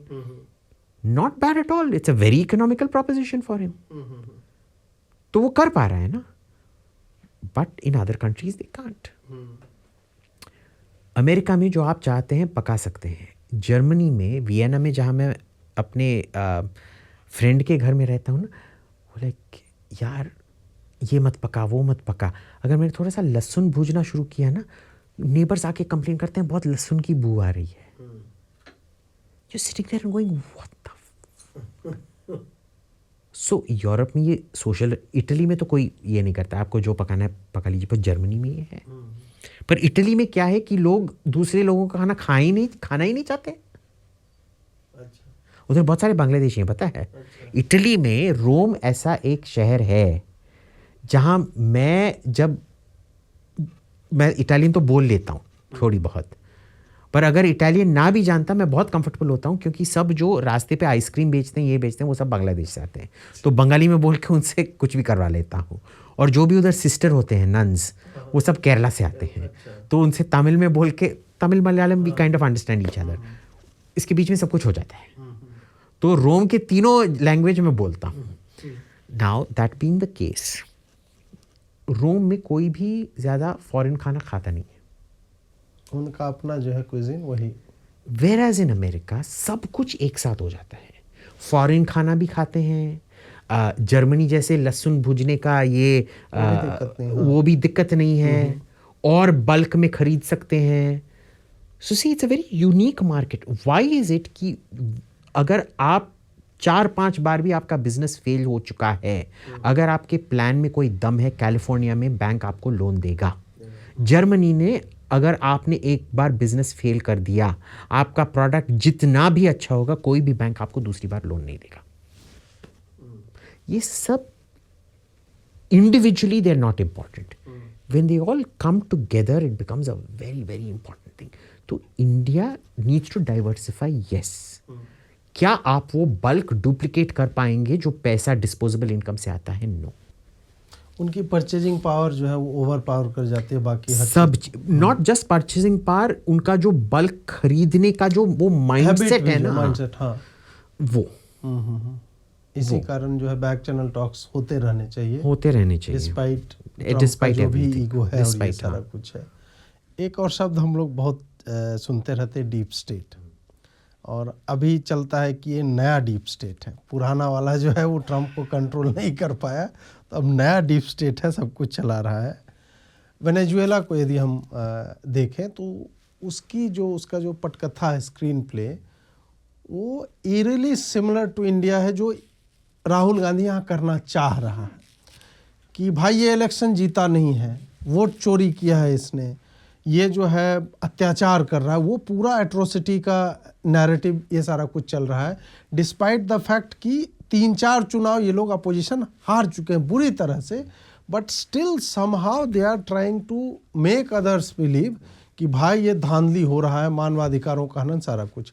भारत में इनको सक्सेस इन नैरेटिव्स पे मुझे जो लगता है इस कारण मिलते हुए नहीं दिखती है कि हमारा वही मीडिया अलग अलग भाषाओं में काम करता है. आप अंग्रेजी वाला जो थूप नहीं सकते, बिकॉज बिहारी को कोई मतलब नहीं यार, ट्रम्प क्या कर रहा है, बम मार दे, पढ़ेगा उगर आएगा 4 बार, साला ऐसे कैसे कह दोगे बे हमारे प्राइम मिनिस्टर को. और एक जो आपने भोजपुरी वाला मुझे जो ट्रम्प को उठाए लगोगे, ये वाला जो है, तो इनका है कि अब नया मुझे लग रहा है कि ये जनता को सड़क पे लाना चाह रहे हैं. उसके लिए संभवतः पब्लिक क्राइसिस भी उत्पन्न की जा रही है. दूषित जल, इंदौर वाला जो कांड हुआ, अब मैं ये नहीं कह रहा हूँ कि इंदौर वाला कांड कराया गया है, but it is getting replicated. Tamil Nadu में हुआ, बेंगलोर में हुआ, और कुछ जगहों पे हुआ. दूषित हवा, इसको लेकर के भी इंफ्रास्ट्रक्चर कैसे क्रम्बल कर रहा है. हमने पूरा जुलाई अगस्त के महीने में ये देखा, क्या भाई सड़कें टूट रही हैं, धंस रही हैं. पब्लिक आंगस्ट को जो है वो हवा दिया जा रहा है. तो क्या इसमें मतलब इतने हेट्रोजेनस समाज में डीप स्टेट पेनिट्रेट कर सकता है, या इसी तरह से ये चलता रहेगा? ये हमारे हेट्रोजेनाइटी के वजह से ही नहीं पेनिट्रेट कर पाया है. वैसे आई डोंट अग्री कि, सो फॉर एग्जांपल, हवा is something which should piss us all off. नहीं हो रहा है. हाँ, है ना. The Aravallis is again something that should piss us all off, पर होता नहीं है. ठीक है, पर वो हमारा लड़ाई है. क्या राहुल गांधी इसकी कोशिश कर रहा है? हाँ बिल्कुल. वो डीलेजिटिमाइजेशन जो होता है ना, वो जो कर रहा है, जो उसने पिछले साल या उसके पहले साल जो उसने जाके ऑक्सफोर्ड या कैम्ब्रिज में वो स्पीच दिया था, फायर लगा दो, वो तो वही पूछ रहा, वही मांग कर रहा था मोदी को करवाने के लिए जो मदुरो के साथ हुआ, कि आप इंटरवीन करो, आप क्यों चुप बैठे. दोनों जगह बोला उसने, कैम्ब्रिज में भी बोला था और यूएस में भी, जब गया था 2 साल पहले की बात है, बोला था. अब चुपचाप है, बैठा है, देखा, मुंह नहीं खोल रहा है. और ये वोट चोरी सब उसी का पार्ट है. I agree with that. But India में क्या होता है, आप देखेंगे कि ये जो अमेरिकन इधर आते हैं ना एम्बेसी से, वो लैंग्वेज ट्रेनिंग के साथ आते हैं. You will actually find a Bhojpuri speaker in the American embassy. Do you know that? नहीं पता है मुझे. I don't know how good his Bhojpuri is, but he'll be there. Problem क्या है कि वो कभी भी जाके भोजपुर में, भोजपुर रीजन में, स्पीकिंग रीजन में जैसे लिव करते हैं, लिव ही नहीं कर पाएगा। एक फार्म में जिसमें थोड़ा सा गोबर उसमें नहीं होगा, गोबर दूर होगा, पर वो गोबर का स्मेल तो आता ही है, वो सह नहीं पाएगा। मक्खी के साथ डील नहीं कर पाएगा, मच्छर के साथ डील नहीं कर पाएगा, खेती नहीं कर पाएगा। उसको चाहिए कि हर जगह जहाँ वो जाए वो एक ताज मानसिंह के स्वीट और लॉबी की तरह हो, पर उसमें भोजपुरी बोला जा रहा है। काहे हमारे साथ बत्तीसिया का चारत हो, काबियार का टेस्ट अच्छा नहीं लगा का, उस सेवरुगा नहीं चाहिए तो हम उसियत्रा काबियार तो हर लिए मंगा के है, तो काहे बत्तीसिया चारत है, वो हम $50,000 का वो फोआग्रा तेरे को खिलावत है का, वो नहीं तेरे को मोहित संडन का वो संपेन खिलाऊं पिलवाऊं, वो हमारा ई का ई $1,000 का है। क्रोसों को प्रशांत बोलते। हाँ प्रशांत। They want a Bhojpuri speaking Michelin 3-star restaurant in a 5-star hotel. जब तक वो भोजपुर रीजन में, भोजपुर बोलने वाला रीजन में जाके एक भोजपुरी नेटिव स्पीकर की तरह रह नहीं सकता है, he can't absorb the flavour और क्या flavor of that place.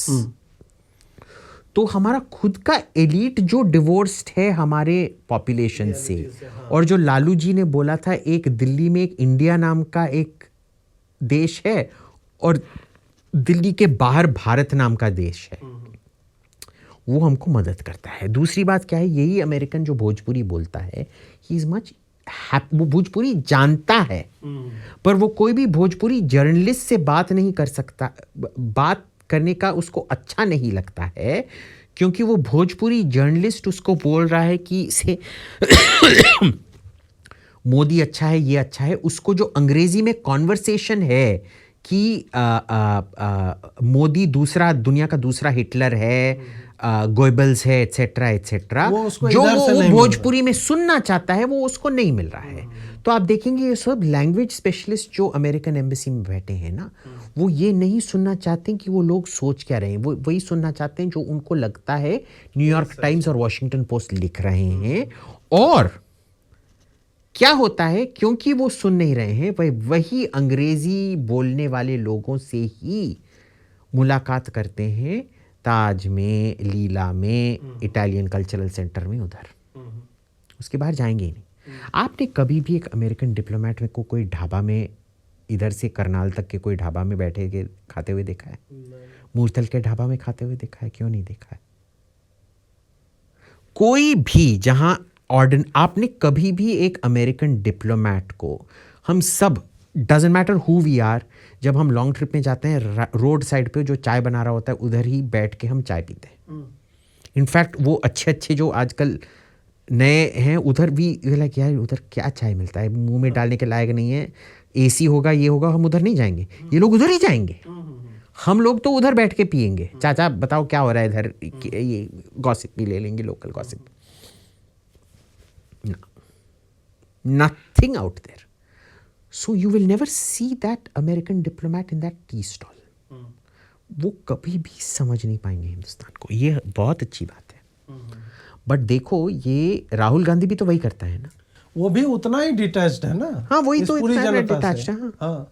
भाई तुम्हारा पार्लियामेंट सेशन के बीच में तुम जर्मनी जा रहे हो मोटर बाइक चलाने, और एक हाथ से बोल रहे हो डेड इकोनॉमी, दूसरे हाथ से BMW में जाके इंडिया में बनाया हुआ मोटर बाइक के चला रहे हो। वेरी गुड भाई, खुद तो कॉग्निटिव डिसोनेंस की भी थोड़ी हद होती है। और मुझे लगता है कि ये लोग आम जनता को सही में चूतिया समझते हैं। इन्हें लगता है कि आम जनता इस बात को नहीं पकड़ पाएगी कि तुम BMW की फैक्ट्री में जाके TVS की बात कर रहे हो और हमें पता नहीं है ये सारी बात, या तुम डेड इकोनॉमी बोल रहे हो और आम जनता को दिख रहा है कि नहीं भाई मेरे घर के बाहर की सड़क बनी है, मेरे अपने जीवन में उत्थान हुआ है कि मेरे घर में साइकिल हुआ करती थी, अब 2 बच्चे हैं तो 2 बाइक है, कार हो सकता है नहीं हो। मैं जो दुर्गा पूजा या दीपावली में एक शर्ट खरीदा करता था या घर में पापा दिया करते थे, अब हम ओकेज़न का वेट नहीं करते, हमें कुछ अच्छा लगता है वी कैन ऑर्डर इट और गांव में वो पहुंच रहा है। आप कैसे कह सकते हो कि ये डेड इकॉनमी है? और क्यों तुम बिहार में इसी कारण तुमको साली 6 सीटें आती हैं कि तुम जो है हवाई मुद्दों पे बात करते रह जाते हो और लोगों को लगता है कि नहीं यार ये मतलब ये ऐसे ही। बिहार में गया था, पानी में कूदा वो, हम मरी हुई मछली, पहले से पकड़ी हुई मछली निकाल करके उसको पकड़ा दिया। मल्लाह समुदाय जो है वहाँ बोला, खूब गरिया रहा था उसको कि ये क्या करने आया था, मरा हुआ मछली जो है यहाँ पे निकाल रहा था। तो वही है उसके लिए वो, मैंने सोचा भी नहीं था क्योंकि वो मछली हिल नहीं रहा था। वही मल्लाह जब मेरे ही डिस्ट्रिक्ट का था और उसने बाद में किसी ने INS वाले ने या किसी ने पूछा तो बोला कह रहे क्या आएगा, उसको क्या पकड़ने आता है मछली, वो तो मरा हुआ मछली, 4 आदमी उसको पकड़ा दिया, वो हाथ में लिए हुए था, उसका हालत भी मरा हुआ मछली जैसा ही बिहार में हो जाएगा। और देखिए हुआ वही, 6 सीट तुमको आ रही है। एक टाइम में तुम्हारा वहाँ पे चीफ मिनिस्टर हुआ करता इसके बिहार के वजह से ना ही तो TMC उसको सीट देने वाला है, ना ही तो DMK उसको सीट देने वाला है, क्योंकि सबको पता चल गया कि अगर ये बंदा इधर पहुंच गया ना तो हम मरे।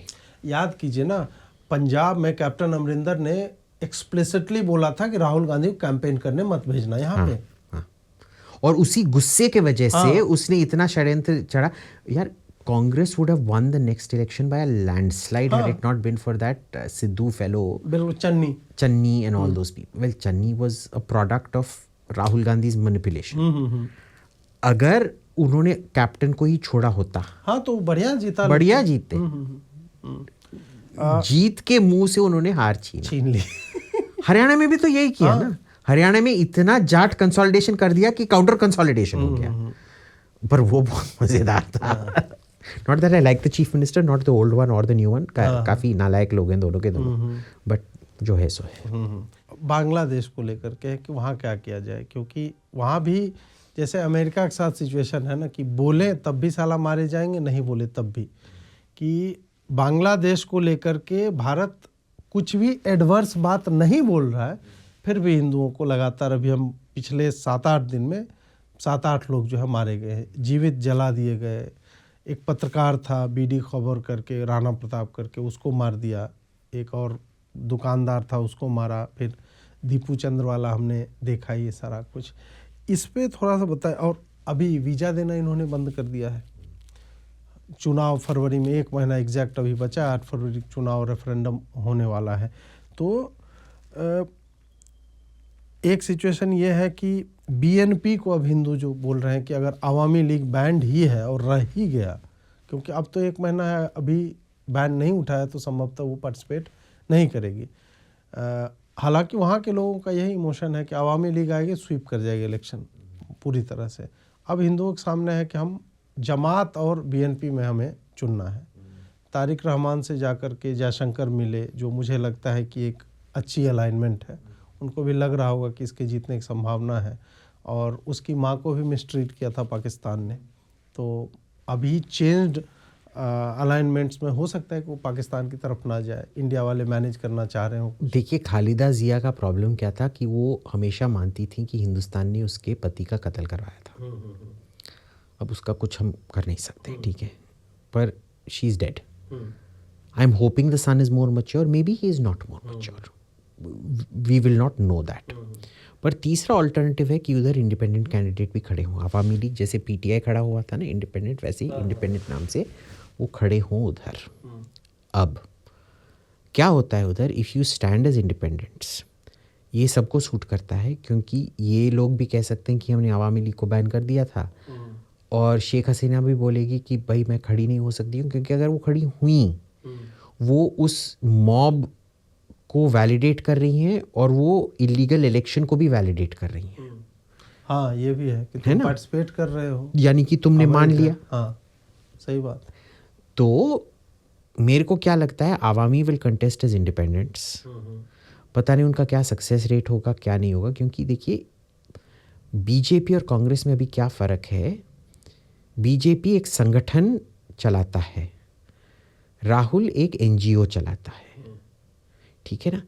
NGO इलेक्शन जीत नहीं सकते हैं। BNP को इतने बुरी तरह से आवामी लीग के टाइम पे तोड़ा गया कि वो अब एक संगठन ना रहा। इसीलिए मोहम्मद यूनिस आने के 1-2 साल बाद भी उसने इलेक्शन नहीं करवाया, क्योंकि उसको पता था कि अगर मैं इलेक्शन करवाऊंगा अवामी लीग वापस आ जाएगा। ठीक है ना। सो मेरे को क्या लगता है, एक इंडिपेंडेंस जीत सकते हैं, दूसरा बीएनपी जीत सकता है। अगर बीएनपी जीता, I don't think BNP can win actually, अगर वो जीता it will be with Jamaat and with other parties. Jamaat तो खुद अब 10 से अलायंस किए हुए, 10 पार्टी का अलायंस, खुद 10 पार्टी का अलायंस कर रखा है। पर बीएनपी, आपको याद होगा कि पीटीआई पिछला इलेक्शन जीतने वाला था पाकिस्तान में, फिर सब टीवी 4-5 घंटे के लिए बंद कर दिए गए, और जो पीटीआई ज़बरदस्त जीत रहा था, पीटीआई फिर हारना शुरू कर दिया हर सीट में, क्योंकि आर्मी ने आके, ये इधर आर्मी अगर इंडिपेंडेंस विन करेंगे वो नहीं करने वाला है। Army is very different in Bangladesh, not the same as the Pakistan army. दूसरी बात क्या है, अगर बीएनपी जीती वो अलायंस में ही जीत सकता है, अपने आप से जीत ही नहीं सकती। पिछली बार भी जब वो जीता था वो अलायंस के सरकार से, पिछली बार जब जीता, पिछले बार 4 इलेक्शन पहले, तब भी अलायंस में ही जीत पाया था, अपने आप से नहीं जीत पाया था वो। उसमें भी आपको तनाव आएगा, क्योंकि उधर आइडियोलॉजिकली पीपल डोंट, हमारे लिए बीएनपी इस्लामिस्ट लगता है, पर बांग्लादेशी, देखिए पाकिस्तान में, मैं हमेशा बोलता हूँ पाकिस्तान में this is your identity marker, Islam is more important, being Pashto Baloch is more important. Pakistan में सब पार्टी इधर है, पीटीआई भी इधर है, मुस्लिम लीग भी इधर है, पीपीपी भी इधर है। पीपीपी मानता है सोशलिज्म, पाकिस्तान मुस्लिम लीग मानता है कुछ crony capitalism, both the same. PTI पता नहीं किस चीज़ में मानता है, ठीक है, but there all here. Bangladesh में this is Bengaliness, this is Islam, Jamaat is here, BNP is still here, Awami League is here, so it's actually a very very different political spectrum. ये कैसे इसके साथ समझौता कर पाएगा? It's impossible. तो अगर बीएनपी किसी फॉर्म और टाइप में जीता तब भी बहुत अस्थिरता होगा, और जो हिंदू किलिंग्स होंगे जब तक इलेक्शन खत्म नहीं हुआ, क्योंकि उधर जब भी किसी को किसी पे ब्लेम करना पड़ता है ना, वो हिंदू को ही मार डालते हैं। इंडिया को, they can't go burn the Indian embassy down, so they will go kill a Hindu. They can't kill a Muslim and get away with it, so they will go kill a Hindu. वो पुराने ज़माने में एक whipping boy नाम का होता था, कि जो युवराज के जो टीचर होते थे, युवराज पे तो आप हाथ नहीं उठा सकते हो, तो युवराज की तरह ही एक नॉर्मल लड़का पाला पोसा जाता था, जो लगभग युवराज की तरह लगता था, और युवराज का सबसे घनिष्ठ दोस्त होता था। और जब भी युवराज कोई गलती करता था, उसको मारा जाता था, ताकि युवराज को, क्योंकि युवराज पे हाथ नहीं उठाया जा सकता, तो जब वो हिंदुस्तान पे हाथ नहीं उठा सकते, उसको मारते हैं। तो Hindu is the whipping boy, और it will get worse till the election के बाद देखते हैं। पर अगर बीएनपी जीता, अगर इंडिपेंडेंस जीते in the name of Awami league, थोड़ा इंस्टेबिलिटी, बट देन स्टेबिलिटी आ जाएगा। अगर बीएनपी जीता और अस्थिरता होगा। मतलब इन फाइटिंग अपना जो एक तो जमात का, तबलीगी वाले वहाँ बहुत पेनिट्रेट कर चुके हैं बांग्लादेश में, पिछले 5 वर्षों में ये ज़्यादा हुआ है। और जो बांग्ला आइडेंटिटी की आप बात कर रहे हो ना, वो कहीं ना कहीं बंगाली मुसलमानों से वो हटता जा रहा है। So it's very interesting how they're going about it. बहुत सारे ऐसे लोग हैं जो बंगाली आइडेंटिटी और इस्लामिक आइडेंटिटी को फ्यूज करना चाह रहे हैं, and that is where Usman Hadi comes in. ये उस्मान हादी जो है, आउट एंड आउट था, thank God, out and out Islamist था, पर उसका सबसे फेमस ये कविता, उसका खुद का कविता तो पाद मारने के लायक नहीं था, पर जिसका कविता वो पढ़ रहा है वो काजी नजरुल इस्लाम का कविता है। और you know the surprising thing is, Rabindranath Tagore is considered East Bengali, Qazi Nazrul Islam is considered West Bengali। अच्छा, हाँ हाँ, ईस्ट बंगाल का पोएट हिंदू है, वेस्ट बंगाल का पोएट मुसलमान है, और उसने खुद अपने बच्चे का नाम रखा था सभ्यसाची। अच्छा, हाँ हाँ, हाँ, तो उनकी टीचिंग तो पढ़ाई भी हाँ, तो काजी नजरुल इस्लाम ने दुर्गा का बहुत वंदना किया है, ये सब किया है। because he was your typical Awami League. For him, being Bengali and the Bengali nuance is more important than religion. Usman Hadi काजी नजरुल इस्लाम का कविता गाता है विरोधी. It is about revolution and this thing. So उसका मोस्ट फेमस जो सब ट्वीट कर रहे थे ना, वो कविता का नाम है विरोधी. विरोधी जैसे हम बोलते हैं बंगाली में. He used to do that. He used to try to fuse Bengali culture. उसका क्या था कि विरोधी क्यों काजी नजरुल इस्लाम ने लिखा था, उस कॉज को हड़प करके काजी नजरुल इस्लाम ने इसलिए लिखा था ताकि इस्लामिस्ट रेवोल्यूशन हो. समझ रहे हो? It was never meant to be Islamist revolution. उसको हड़प करके so he was that synthesising. अब तबलीगी जमात कितना सक्सेस कर पाएगा मैं जानता नहीं हूँ. क्योंकि वो अभी भी वो बंगाली जो एक मिल रहा है जो रेजिस्टेंस बोलते हैं ना, कि बंगाल की economy it has started to look up. और लोग छोटे छोटे दुकान या छोटा मैन्युफैक्चरिंग का कुछ भी मतलब बना रहे थे, वो अभी बहुत प्रभावित हैं. बहुत प्रभावित शुरू होते ही खत्म हो गया उनके लिए. और देखिए वो रिवोल्ट भी इसीलिए हुआ था, जो मॉब हुआ था, क्योंकि बंगाल का इकोनॉमी, बांग्लादेश का इकोनॉमी स्थगित हो गया था. The figures way being hidden, but मैंने बोला था ना वो एक फिगर जो था 2 व्हीलर का सेल्स, उसका जो डिक्लाइन हुआ था क्या 80%, some insane amount, I forget what the exact percentage was. उससे ही पता चल रहा था कि इकोनॉमी में कुछ प्रॉब्लम है. अब इकोनॉमी में प्रॉब्लम चलता ही जा रहा है. तो ये नया गवर्नमेंट भी उसी वजह से अनपॉपुलर हो गया. और सब आजकल बोल रहे हैं कि पहले जितना भी खराब था, पहले ठीक है इकोनॉमी नहीं था पर कम से कम लॉ एंड ऑर्डर तो था. अब ना ही तो इकोनॉमी है, ना ही तो कोई लॉ एंड ऑर्डर है. और यही न्यूज़पेपर जो सब इसका ये शेख हसीना का ये कर रहे थे, निंदा कर रहे थे और यूनिस को इतना ये कर रहे थे, उनको तो जला दिया गया. हाँ, डेली स्टार को मेरे को तो बहुत प्रथम आलोक, हाँ मेरे को बहुत खुशी हुई. मैं तो कर रहा था. They deserved it. किसने तुमको बोला ये सब सपोर्ट करने के लिए? किया ना, अब भुगतो. अंतिम प्रश्न की फ्यूचर क्या लग रहा है ये अमेरिका जो कर रहा है उसको? 5 साल का फ्यूचर, बहुत आगे का नहीं. और यूरोप में तो मुझे लगता है 2-3 साल में सिविल वॉर टाइप की स्थिति आ जाएगी. वहाँ के क्रिश्चियंस जो है वो देखिए एग्जैक्टली बोलना बहुत मुश्किल है, पर ये अभी के हिसाब से 2026 is a year of great churn. 27-28 मेरे को तो हम कितने बार से यही बोल रहे हैं, क्या पिछले 5 साल से मैं आपको यही बोल रहा हूँ कि we are heading for a system of systems collapse.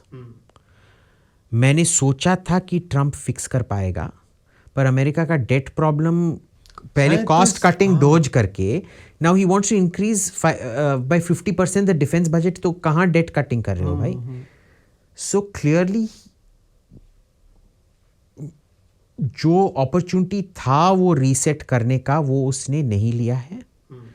System of systems collapse तो होने ही वाला है. और जब वो सिस्टम ऑफ सिस्टम्स कोलैप्स होगा, one of the symptoms of a impending collapse is lots of small wars and unrest happening. हमको समझ में नहीं आता है. हाँ, तो वो आप छोटी चीजें होते रहेंगी. और जब जो इंटरनेशनल रूल सिस्टम है, जो कभी रूल सिस्टम था नहीं पर लेट्स अज्यूम रूल सिस्टम है, वो जब टूट रहा है, उसके साथ जब फाइनेंशियल सिस्टम भी कोलैप्स हो रहा है, क्योंकि इतना सारा दुनिया में डेट है, चुकाएगा पैसा कहाँ है? वो चुकाएगा कौन? So it's something is got to give.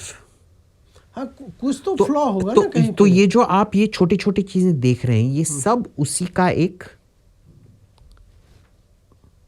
Symptom है. Now how is it going to happen? Unravel कैसे करेगा? क्योंकि पता नहीं पहले क्या होगा, दूसरा क्या होगा. जैसे कि मैं मानता था कि बाइडेन के टाइम पे ही रूस यूक्रेन को इन्वेड करेगा, पर उस टाइम जब हमने बात उस स्थिति में फरवरी में, हाँ, नहीं होने वाला था, जो हो हुआ। गया। हाँ। Why? Because you assume rationality. You assume Putin is rational. The Americans बोल रहे थे कि वो पागल है इसीलिए करने वाला है। भाई पागल लोग ऐसे नहीं करते हैं, कुछ सोच समझ के ही किया जाता है। बट इस बार भी हम सोचते हैं कि शी जिनपिंग बुद्धू होगा अगर उसने ताइवान पे हमला किया, क्योंकि हमला करना इतना मुश्किल है, वो 140 किलोमीटर जो समुद्र है उन दोनों के बीच में। But again his idea of rationality में be very different from my idea of rationality, तो वो कुछ कर देगा। ट्रम्प और भी कुछ, अगर ग्रीनलैंड पे उसने हमला कर दिया तो so the Europeans are I was laughing at the Europeans. Now I'm actually taking the Europeans more seriously that they're taking Greenland seriously. Impossible to say. हमको पता नहीं है, जब सबको पता होता है कि एक बिल्डिंग गिरने वाला है, पर किसी को पता नहीं होता है कि कौन सा पिलर पहले टूटेगा और किस स्टाइल से टूटेगा, और बिल्डिंग इस साइड कोलैप्स होगा या बिल्डिंग इस साइड कोलैप्स होगा या सीधे डाउन कोलैप्स होगा। तभी पता चल जाता है जब आप वो कंट्रोल्ड एक्सप्लोजन करते हो ना, तब पता चलता है। हाँ। क्योंकि आपने ही वो एक्सप्लोजिव्स लगाए हैं, तो आपको पता है कि वो सीधे ऐसे आएगा। पर अगर आपको पता नहीं है, और ये बोलते हैं कि सिचुएशन कॉम्प्लेक्सिटी थियरी है ना, कि सिचुएशन हमने इतना इंटरकनेक्शन बना के रखा है, ये बना के रखा है, सिस्टम इतना इंटरट्वाइंड और कॉम्प्लेक्स है, वो कोलैप्स हो ही नहीं सकता है।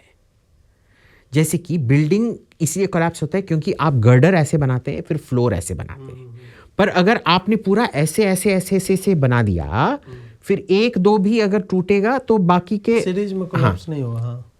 रॉन्ग, गलत है। हाँ, फिर रहेगा। It is just that you don't know when it will collapse.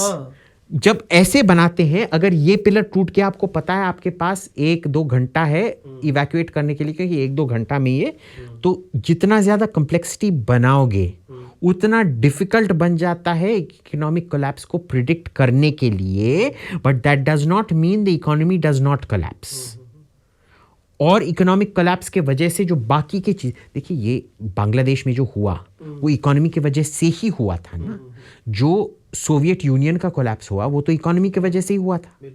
So economy leads to everything. So when your economy is so this thing, तो सॉरी अर्थव्यवस्था, आर्थिक स्थिति, वेनेजुएला में भी 1,00,000%, 10 लाख % इन्फ्लेशन था, 1 मिलियन%।